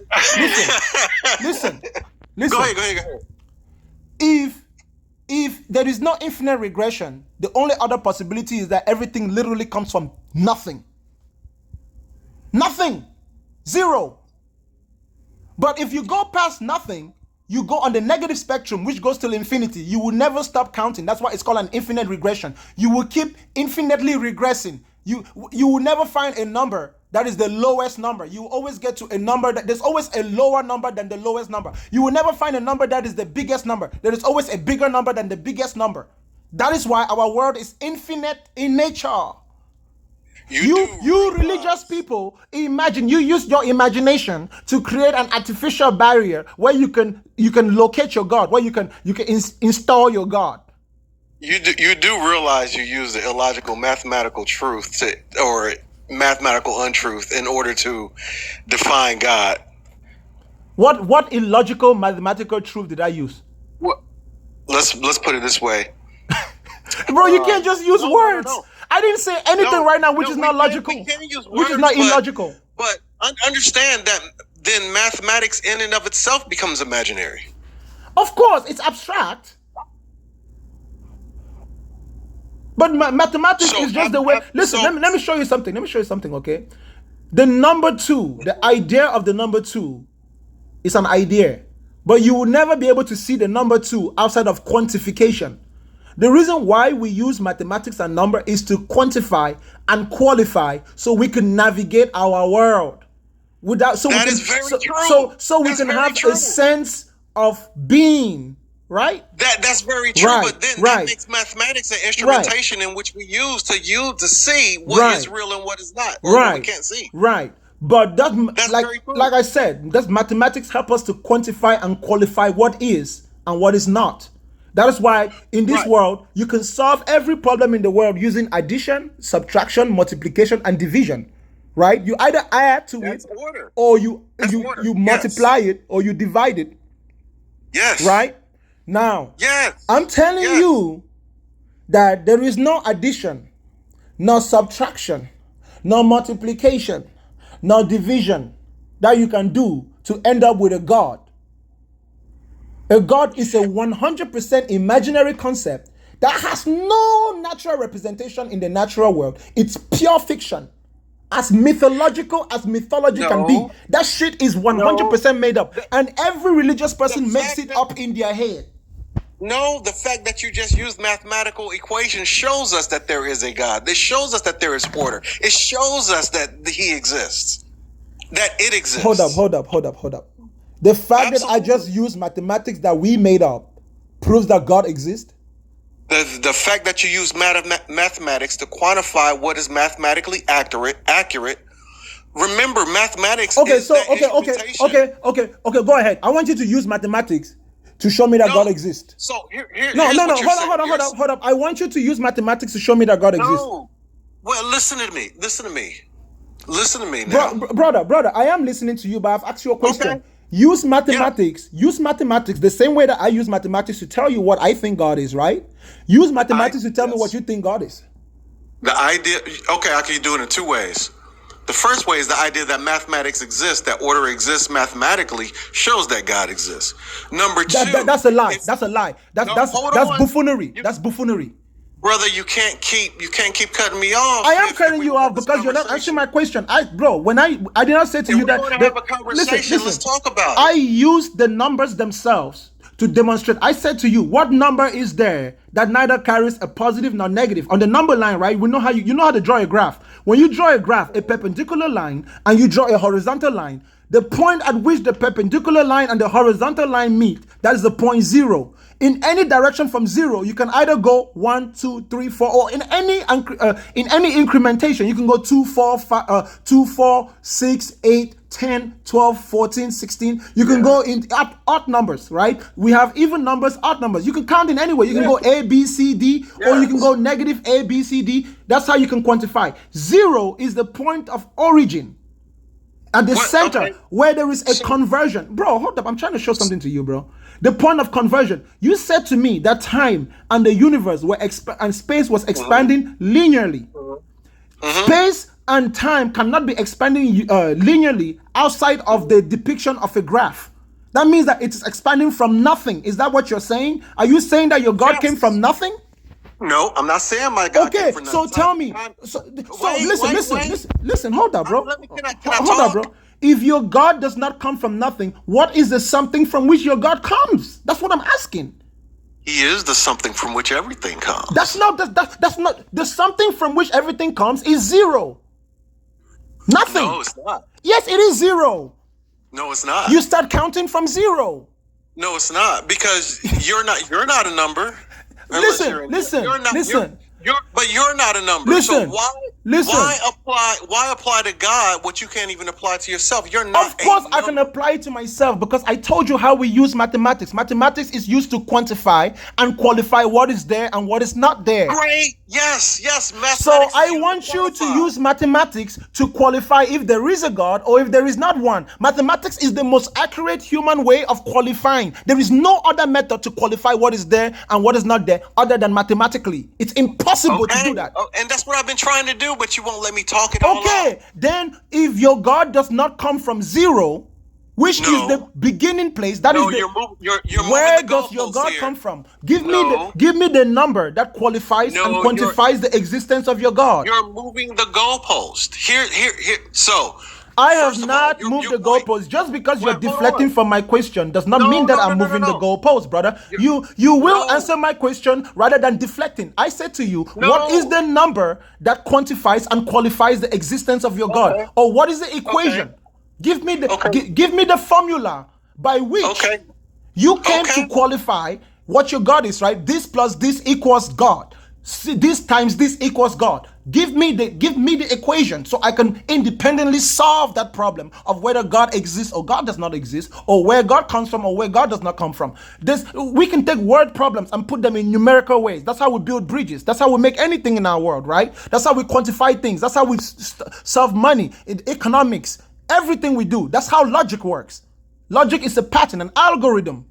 So I want you to give me the algorithm by which you came to the conclusion, outside of your fictional ideas, how you came to the conclusion that there is in fact a God from which every number originates, because the number that gives birth to every other number is 0. So if your God is not nothing, then your God does not exist. But I didn't say my God is nothing. Okay, so what is the something that your God is? Something has to it's preceded. God precedes zero. So God came before zero, right?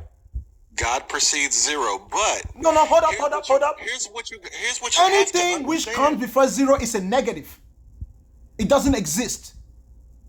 No. Anything that comes before zero is a negative, bro. We know how to count. Everybody in this live show right now knows how to count. So negatives don't exist. Negatives don't exist. Okay. So what's -5? -5 is 5 things that are not there. Not necessarily, no. Yes, that's what it is. No, -5. 5 things that are not there is 0.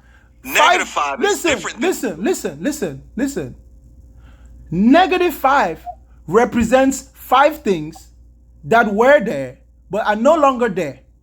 So in order for us to quantify what was and what is and what will be, that is how the number line works. That's why it's divided into 4 quadrants. You have your positive X and positive Y axis. You have your positive Y and your negative X axis. You have your negative X and your positive Y axis. And then you have your negative Y and your positive X axis. It's basic mathematics, bro. Do you understand that we went to school to learn math in order to solve problems? Mathematics is a problem-solving algorithm. You can solve 99.9% of every problem on earth using numbers. If you simply know how to formulate the pattern, if you can find the formula, the pattern, there's a pattern in everything, right? Like you said, order and other stuff. That means that there is a formula. What is the formula by which you came to the conclusion that your God is an uncaused cause? Okay. Because the only uncaused cause is 0. So here's what I'm going to give you. Mathematically, right? Look up the Borde-Guth-Vilenkin theorem. You just tell me what it is. It shows us mathematically, through the instrumentation of physics, that everything begins at one point. The point 0. Wait a minute now. Everything begins, time and space and everything else begins at one point. 0. It is now, right, hold on though. And is now expanding from that one point. 0. So here's the problem though. Here it is. From that one point, nothing exists before that one point but the uncaused cause. There has to be logically an uncaused cause in order for that point to expand. That's a lie. Now you asked for a theorem. I gave you a theorem. That's a lie. There doesn't have to be an uncaused cause. That's a lie. It does have to be. Let me show you. Let me show you. It's physics. No, hold up. I don't need to look at no theory. Like, listen, I'll simply demonstrate to you, okay? Math. I'm using a higher form of math. You're not using a higher formula of math. You haven't said anything mathematical. Look, I'm going to demonstrate something to you, okay? Listen, this is a line, and this is another line. Let me expand my screen. This is time, and this is space. And this is matter. You see these 3 lines? Time, space, matter. You're making it up. They converge at the point 0. You just made this. You just made that whole graph up. Bro. If you think I'm making it up, bro, that just means you are technologically, engineering, and mathematically ignorant. You never went to school at all. You never went to school at all. I just gave you a theorem. Listen, relax, bro. You learned it. Bro, relax. I'm teaching you something. Did you not learn in school? You can't teach me anything. Bro, just relax, bro. You can't even find the right time to decipher this information. Brother, just relax and learn. Relax and learn. It's okay.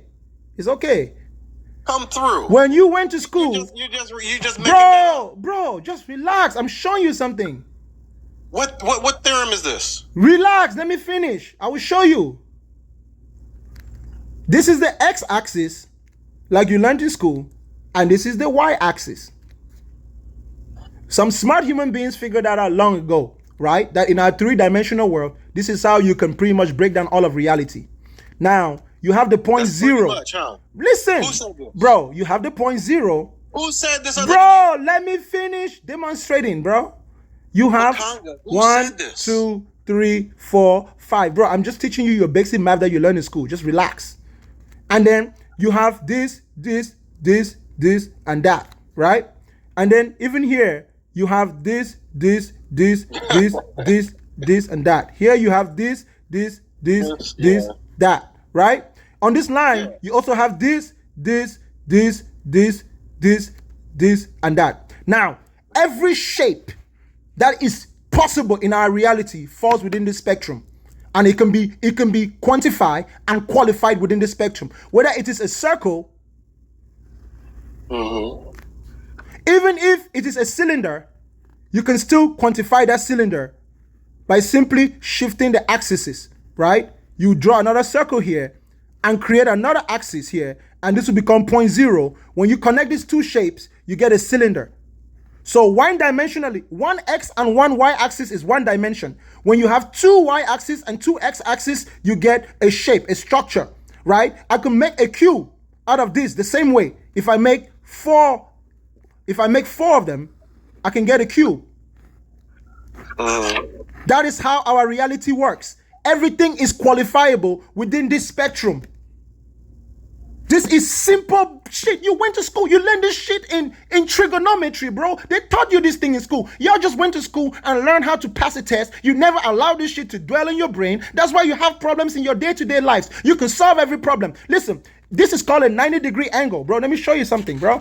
And if you make your finances like this, if you are having problems living your life, just sit down and put your finances, right? I have this much money in my bank account, and this is much time that I have. You can graph how much time, and you can mathematically make decisions in your life. You can solve problems. Me and my wife, we disagree on this, we agree on this. You can plot everything on a graph. There is nothing that human beings can conceptualize in their minds which is not graphable. And it all begins at the point of conversion, 0. That is where you begin to measure angularity, right? I was showing you about the number line earlier. It doesn't matter what the line is. It doesn't matter how the line comes, right? It doesn't matter what the shape of the line is. Where those lines meet will always be 0. That's what 0 represents. Where time meets space and matter. So it doesn't matter even if we have any other dimensions. The point from which everything is expanding is 0. That's why the expansion is linear, away from the center. Away from the center. Everything goes out of the center. And then on the spectrum of this, there you go. You see? So if it's not 0, there has to be a numerical quantification. If it's not at the center, bro, it's either 1, 2, 3, 4, 5, 6, or any number that is above 0. If it's before 0, it's a negative number. That is how it works. So I was asking you, if your God is not 0, if God is not the point from which all things originate, which is 0, where on this graph is God?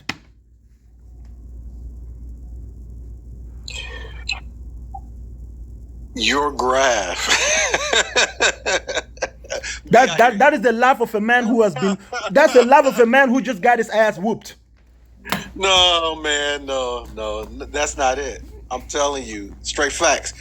Go ahead and look up the theorem. If your God is not on the graph, that means your God does not exist, bro. If your God is, if you cannot put your God on that graph, bro, that means your God does not exist. Okay. Why does your graph have to be the graph in which God must end up at? Because this is the basic algorithm. Listen, bro. Unlike you, let me show you something. No, actually, let me ask you, bro. What do you do for a living? I'm a trader. You trade what? Stocks? Yes, options. Bro, can you read option graphs? Absolutely. Okay, why can't you trade options without reading them on graphs? Why can't you trade options? Yeah, why do you need graphs? Why do you need graphs? Because they're controlled contracts. What is the meaning of the word graph? The meaning of the word graph is it's an instrument. To do what? It's an instrument to see whatever you want to plot on the graph. Yes, but to see whatever you want to plot on the graph, can anything be plotted on the graph, or are there some things that cannot be plotted on the graph? Oh, everything can be plotted on the graph. Okay, I want you to plot your God on the graph. Period. That's what I'm asking. Do it. Yeah, but you're using math. Okay. Oh, no. That's fine. That's fine. My God is the paper. Your God is the paper. My God is the paper and the pen, baby boy. So your God got no brain, Your God can't think. Your God is made up of wood that came off of the back of a tree. I thought so. Well, listen, hold up. Bro,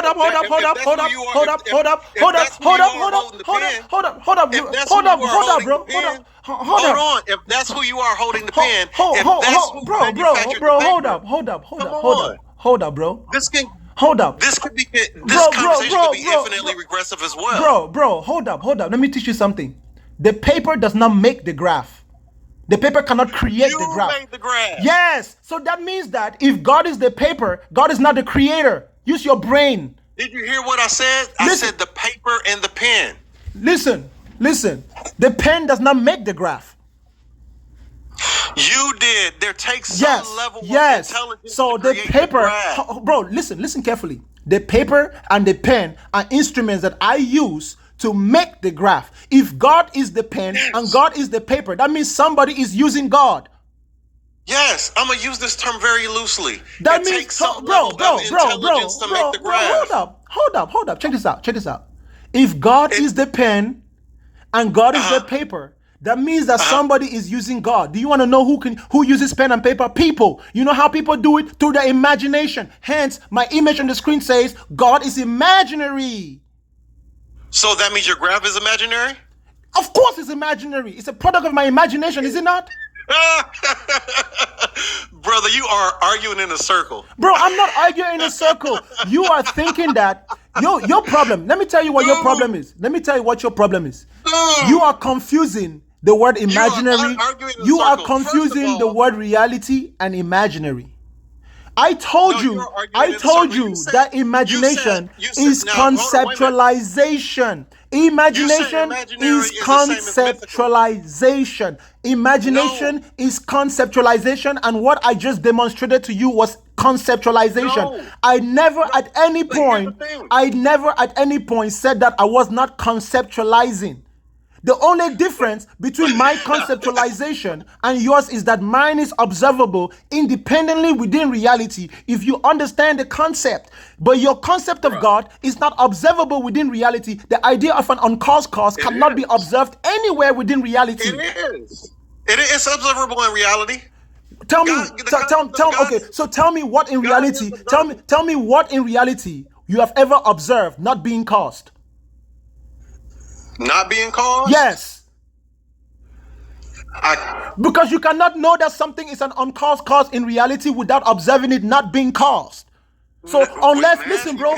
Listen, let me tell you something. Listen. Let me teach you something. With math, you can. The only way you can know that God exists in the real world without being and it's an uncaused cause is if you also are an uncaused cause. You would have to have been uncaused as long as God was uncaused to be a credible witness.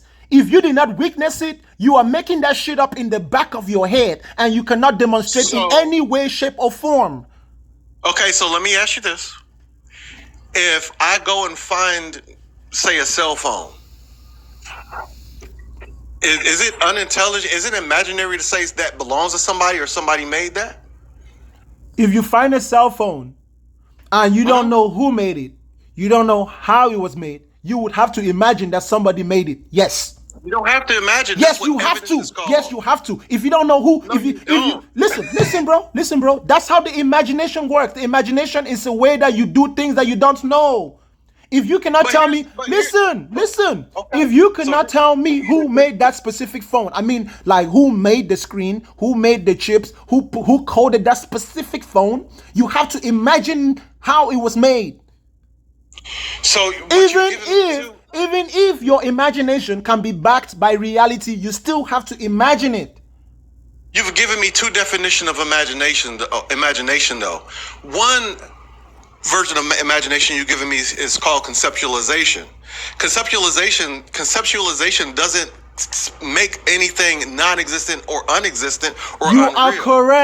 You are correct because conceptualization is a function of the brain. But wait a minute. The other version of an imaginary you gave to me is mythical and unreal. And every time someone says I can conceive of God, you take that and you put it in the unreal version of your imagination. Do you know why? Do you know why I do that? It's a word game. Of course. No, because you're playing games. Hold up, listen. Of course I'm playing games with you because you're in kindergarten, of course. So what I'm telling you sounds like rocket science. Listen. Check this out, bro. The concept of an electric car is qualified by the product of Tesla, the Series S. The Series S qualifies that concept as something real. So it is qualified. You can go today and learn every science necessary to build a Model S, and you could independently build one given the resources. That is why when Tesla made the electric car, now every car manufacturer can make it because that concept is qualifiable. There are some concepts which are not qualifiable. Those concepts are considered fictional. The concept of God is not qualifiable. That is why it is fictional. No, it's quantifiable. It's not qualifiable because you cannot independently produce God within nature. It's not observable within nature. It's not replicable within nature. And it's not independently observable from another perspective within nature outside of your imagination. But what you're setting a standard of qualifying and quantification. We have set the standard throughout years of hard work mathematically. But think about this. The standard is set at whatever evidence is left. That's how we get history. Unless you're saying all the history we have is unquantifiable or qualifiable. Of course, the history. Listen, let me tell you something about history. That's how we get math. History. That's how we get science. We get math because math is replicable. It's replicable. If you have the ability to replicate what someone says, that's what makes it real and tangible. You cannot replicate an uncaused cause because it's an imaginary thing. It's an impossibility. No, that's not right. Not only is it an impossibility, it's an improbability. That's not why you can't replicate. It is a probability based upon the evidence, but that's not. There is no evidence to suggest that there is an uncaused cause. There is no evidence at all. No, there is evidence. I just gave you the whole evidence. The evidence proves that everything has a cause. That is what evidence is. The evidence actually suggests that everything is subject to causality. You are assuming that there is something which was not caused. Yes, the evidence in this world suggests that everything comes from something. The Borde-Galuth-Verlinken theorem tells us through mathematics. Don't tell me that the theorem tell me what the theorem is. Explain the theorem. He said, don't tell me. I just explained it to you. There's an uncaused cause. No, explain it. What does it say? There has to be an uncaused cause. No, that's not explaining. That's not explaining. Tell me how that theorem mathematically. Explain the theorem. Like say x plus this plus that minus this. What does the theorem say? How is it constructed? Well, check it out. No, you know it, right? You tell me. It's constructive. You tell me. Terms. No, you see, I told you were making this shit up in your head because now you're providing evidence that you don't even know. Someone already wrote it down in basic terms. Tell me what it is. If you know what it is, you tell me what it is. At a central point. Okay. At a central point, everything began to exist and shot out. Okay, check this out. So let me show you something, okay? Oh man, there's no way you're this mentally slow, bro. You are, damn, bruh. So hold on. Let me put it back on the paper, right? Let me put it back on the paper. Your paper doesn't matter. Of course it matters to people that have brains, but you clearly don't have one. Your paper doesn't matter. hold up. You said the theorem says at the central point, everything begins at the central point, right? Mm-hmm. And then it proceeds linearly, right? Yes. Okay, so this is a central point right here. Stop right there. Right there. This is a central point, right? But no. Stop right there. You see how you had to reach outside of the paper and the pen in order to create that point? Bro, there's no way you're that dumb, bro. Intelligence is putting this together. Bro, there's no way. You see how you're about to draw these lines? Bro. You see how you about to put them dots on them? There is no way you're that dumb, bro. There's no way you're that dumb. There is no way you're that dumb, bro. Stop playing. My good brother. Stop playing. My good brother, there is no way you're that dumb. You said to me, what does the theorem say? What does the theorem say? I want you to tell me what the theorem is. You are the god of that paper right now. Bro, what does the theorem say? Bro, what does the theorem say? Function that's moving the instruments. If I saw that piece of paper right now, brother, if you just want to keep going, I want you to tell me what the theorem says. Just tell me what the theorem says and stop deflecting. You are running away because I'm whooping your ass. What does the theorem say? I'm right here. You're the one to hang up on. What does the theorem say? I'm right here. What does the theorem say? Right you see that point right there? Bro, what does the theorem say? Do you see that point right there? What does the theorem say? I'm sorry, what did you say? What does the what say? I want you to give me a representation of the theorem. You tell me what the theorem says, and let me see if I can graphically represent it. That's what I'm doing right now. So you tell me what this theorem is. I can't break down that theorem right there. Like, not like that. Not like that. It's a whole physics theorem. You got to look it up, brother. Come. Ladies and gentlemen,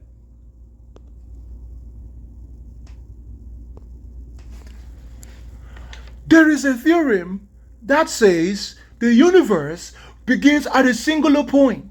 So I say to him, tell me what the theorem is. And what does he say? He deflects from the point. That's what is wrong with you religious people. Listen, y'all. That is why many of you are intellectually depraved. You do not know how to stick to a singular point.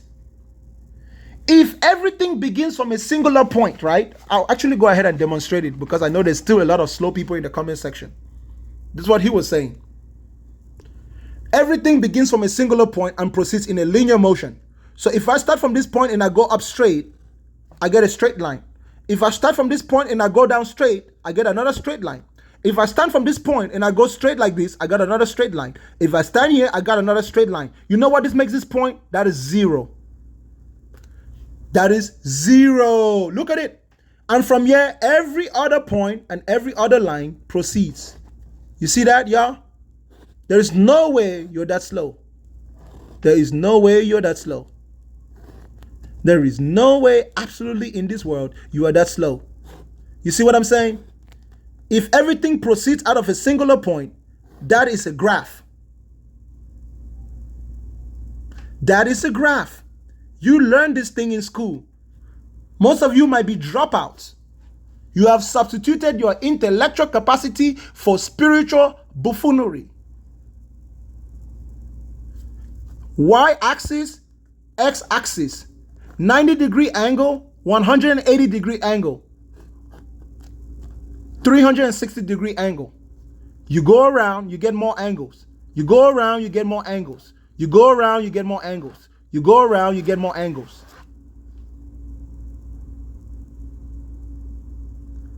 How much does it take to teach you guys simple stuff? Ladies and gentlemen, when you send your children to school, make sure they are learning. If not, they will become people like this.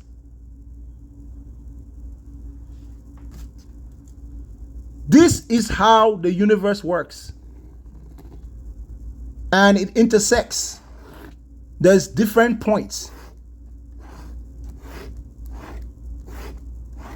There's different intersections.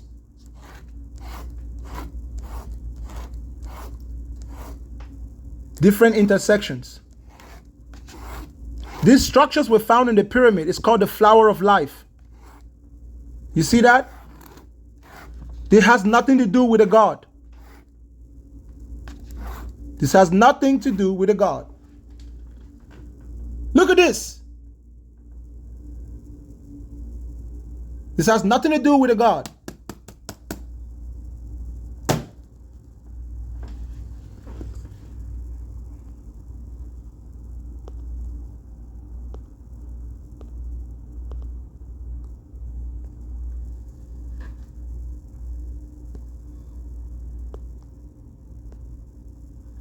You can't teach the unteachable.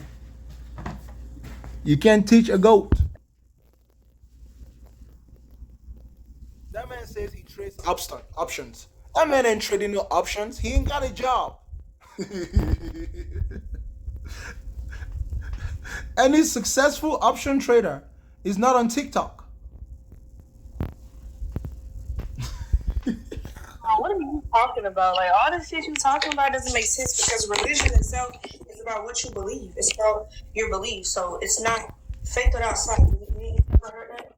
So all this shit that you're showing, the proof this, proof that, having faith is not about proof. We can't see God. We've never seen God prove. We know that. But that's the whole point of religion. So what you talking about? That your God is imaginary. How? Because you don't have proof and you don't need proof. That's why you have faith, right? Because you made it up in your head, Tracy. No, didn't I just tell you that? Didn't I just tell you that? That's the whole point of religion. Yeah, to make shit up in your head. I know that. I don't have a problem with that. To make shit up in your head. What are you talking about? It's not to make shit up in your head. What is it to do? I really do pity for you, and I do pray for you all the time. You know. You don't need to pity for me. Pray for yourself. No, I'm praying for you because you're going straight to hell. Why? Why am I going to hell? Hellfire, for real. Why am I going to hellfire, Tracy? Because you're literally blaspheming what you're doing right now. All this you're doing is you're blaspheming. I don't know why you don't believe in God. I don't know what he did to you. Why? Let me ask you a question, okay? Which God do you believe in? What you mean, which God? There's only one God. There's only one God in your imagination. I'm pretty sure the Hindus have a different God. If there's only one God in my imagination, then in your imagination as well, there's not a God, right? Since we're imagining shit. In my imagination, there's a bunch of gods. There's a bunch of gods in my imagination. God is real, and you're saying that I'm imagining that, then you too, you're imagining that he's not real. Am I right or am I wrong? Of course you're right. Okay, so you're imagining he's fake. So you're imagining too.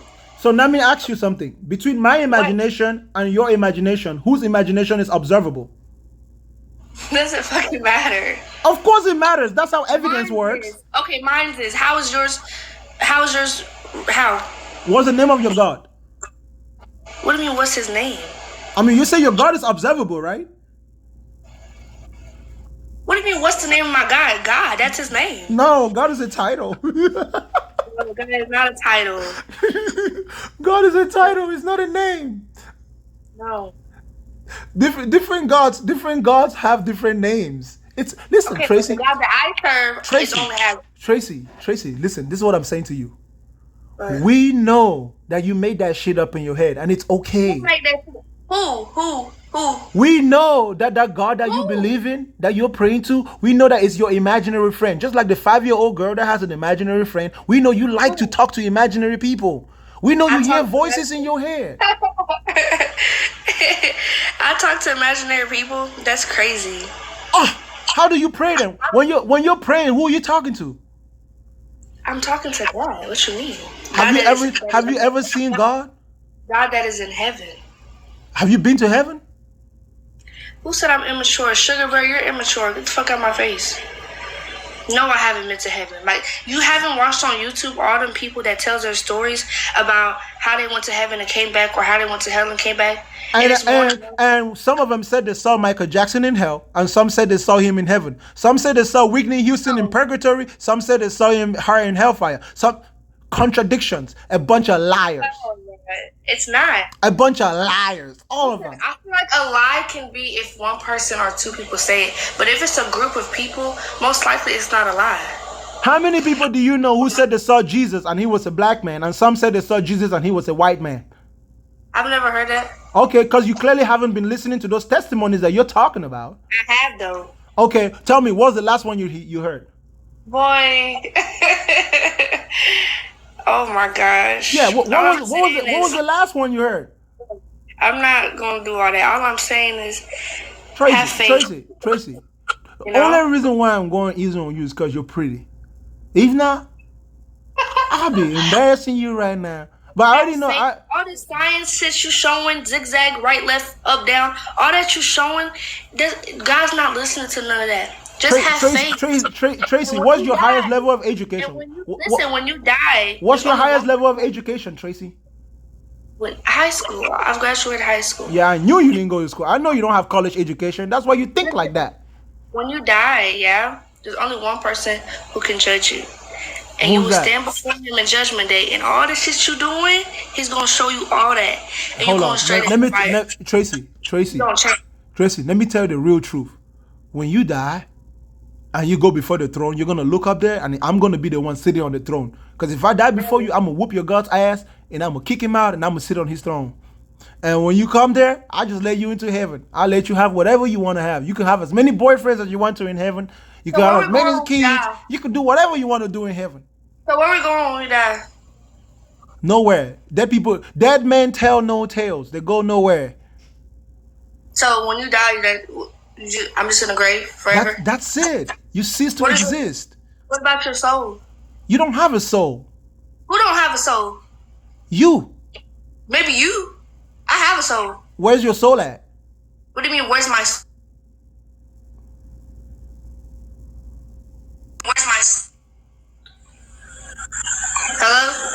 Hello? Where's your soul at? Where's your soul at?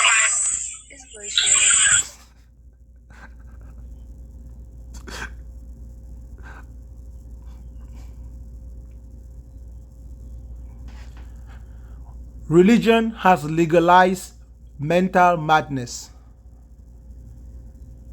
Religion has given young men and women a license to be mentally sick, and they don't even know it.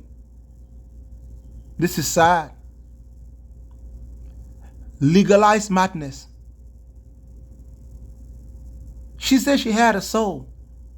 So I said to her, where your soul at? She said, what do you mean? What do I mean? What do I mean?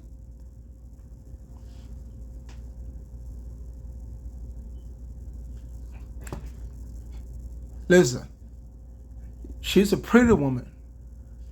I don't like to go hardcore on pretty women. I love pretty women. So if you're pretty, I take it easy on you. Know what I'm saying? That's right. That's right. That's right. There is nothing wrong for you to imagine something in your head. It's only wrong when you think it's real, because then you become delusional.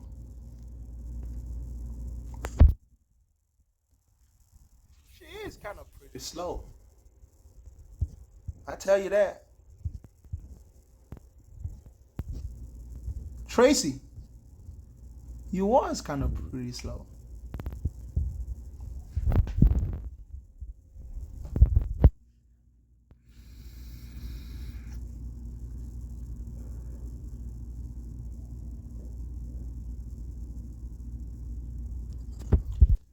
If God has no relevance to space and time, it's because God does not exist. Why is that so hard for you guys to get?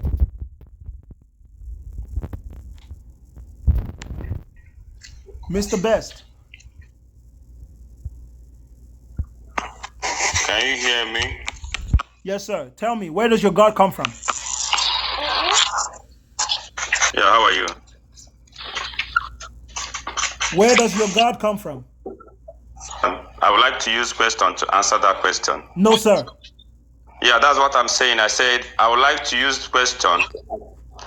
You can't just place me on that Yes, position. I can. Yes, You I can. have to allow me If you don't want to talk answer you it the directly, way- I'm going to the next guest. Wait, where will understand? If you don't want to answer directly, I'm going to the next guest. Just understand each other, then we can have a good conversation. Next guest. Where did your God come from? Stop wasting my time.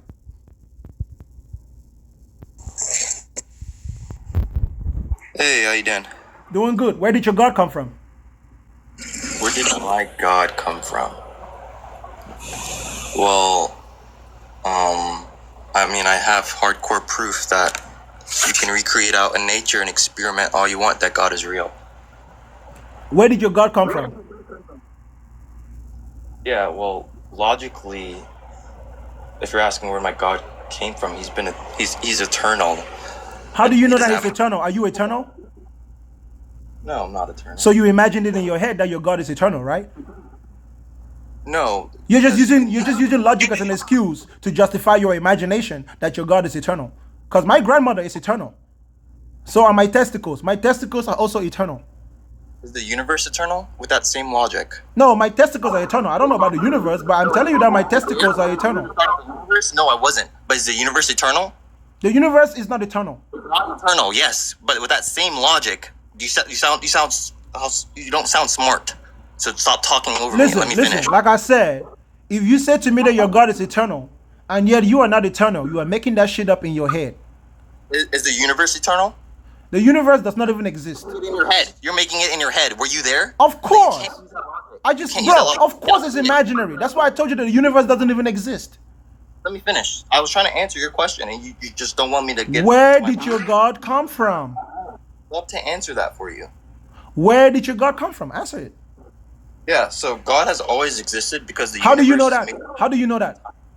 If God made the universe, he's Were you there? outside. Did you see God making the universe? Did you see God making the universe? Or he is timeless. Anything that is timeless did is you eternal. did you It doesn't observe? have a creator. Did you observe God making the universe? Yeah, so God has always existed Did because you the universe observe is made God up of making the space. And universe? I'm answering your question. I'm asking Can I you speak? if you observed God making the universe, yay or nay? You just asked me if I was eternal, and I answered you. Did I Did not? you You're observe contradicting your God? question. Did you observe God making the answered the universe? question already.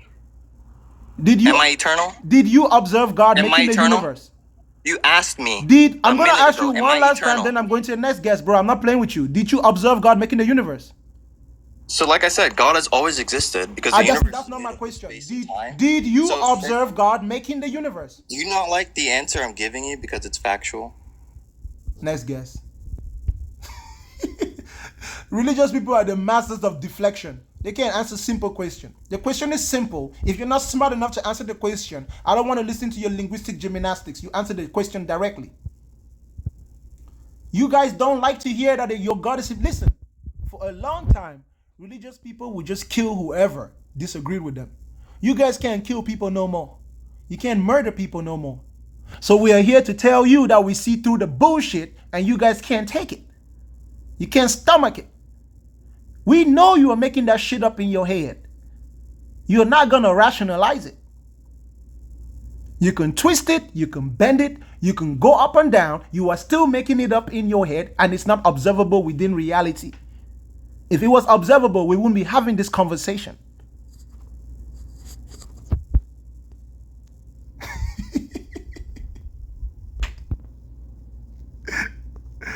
Oh, man.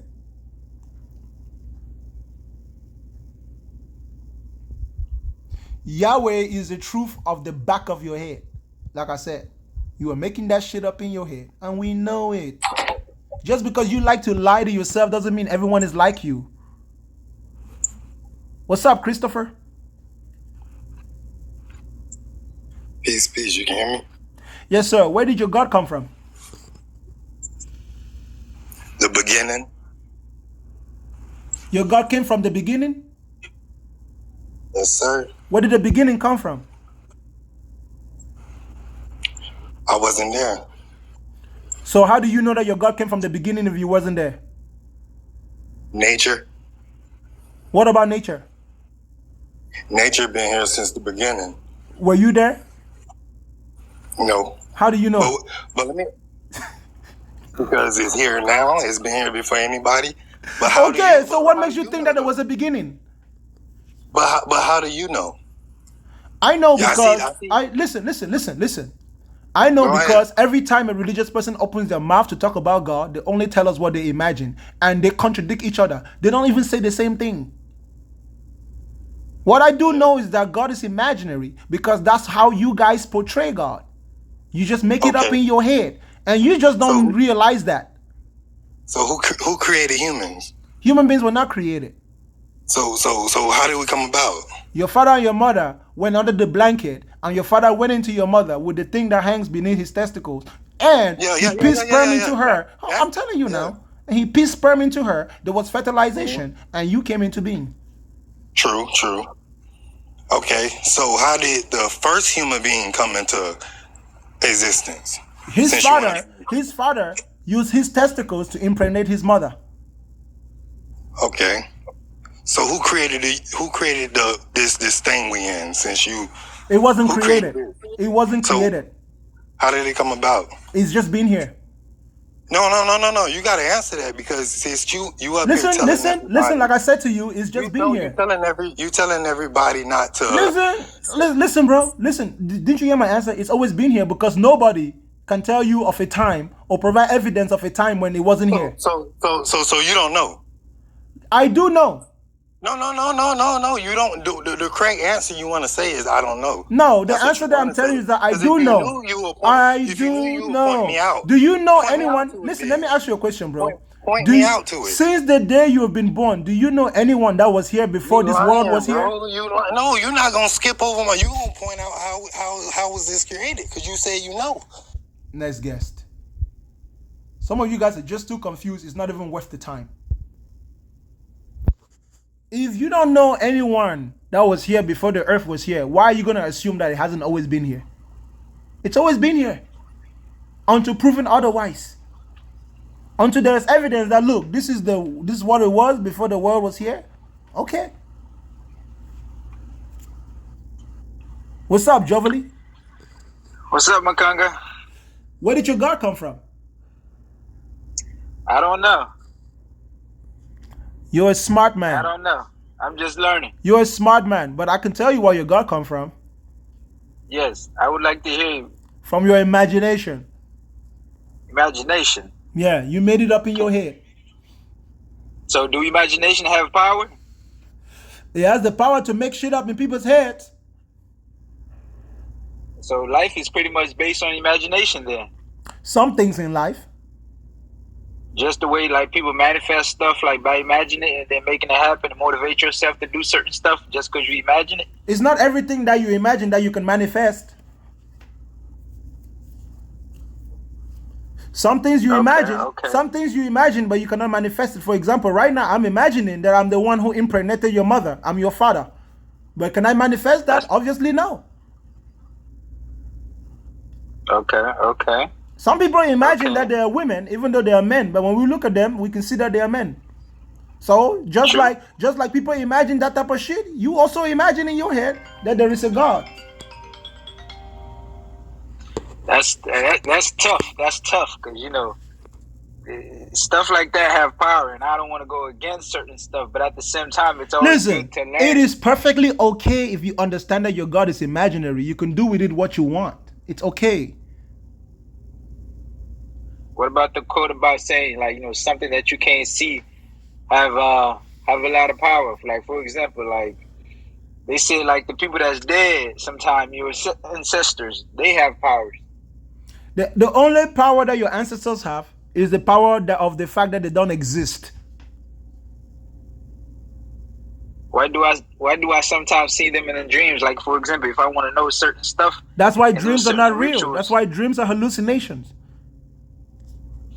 Oh shit. And dreams happen. Dreams happen in your head. Dreams is just what your imagination does while you're asleep. Your head just be making shit up, bro. Damn. Bro, I dreamt that I was flying, but I'm not gonna jump off this goddamn 14-story building that I'm at because I dreamt that I could fly. Okay. See, I practice a lot of stuff. Like, for example, I'm from Haiti, and I practice, you know, of course, like voodoo and all the other type of stuff. I raised up Catholic. I study over, Jehovah's Witness and all these other religions, but I'm pretty much based on just learning. I'm not making my mind up. With your mindset, I am confident that you are a man who has learned a lot, and you will continue to learn a lot because you know the difference between things that are imaginary and things which are not, and you don't really even have a problem with imagination. Some people do. Some people think that there's something wrong if they imagine their God in their head. So those are the people, they want confirmation bias, right? They want everyone to be like, no, your God is not imaginary, so they can feel safe. Those are insecure people. Those people are insecure within their own brains. No, I'm not going to go against you. I'm going to tell you, for example, okay? There are some people who are into the whole pronoun business, right? And among those people who are into the pronoun business, I've seen two categories. There's some people who identify as she or he, but they don't really give a F if you misrepresent them, because it's just true to them. They don't care about what other people think. So if you have a man who identifies as a she and you call him a he doesn't have a problem with it. There's some other people who you can clearly see that they are male, but they identify as a she. But if you call them a he, they get angry at you. Those are people who want to force you to acknowledge their imagination by ignoring your own reality.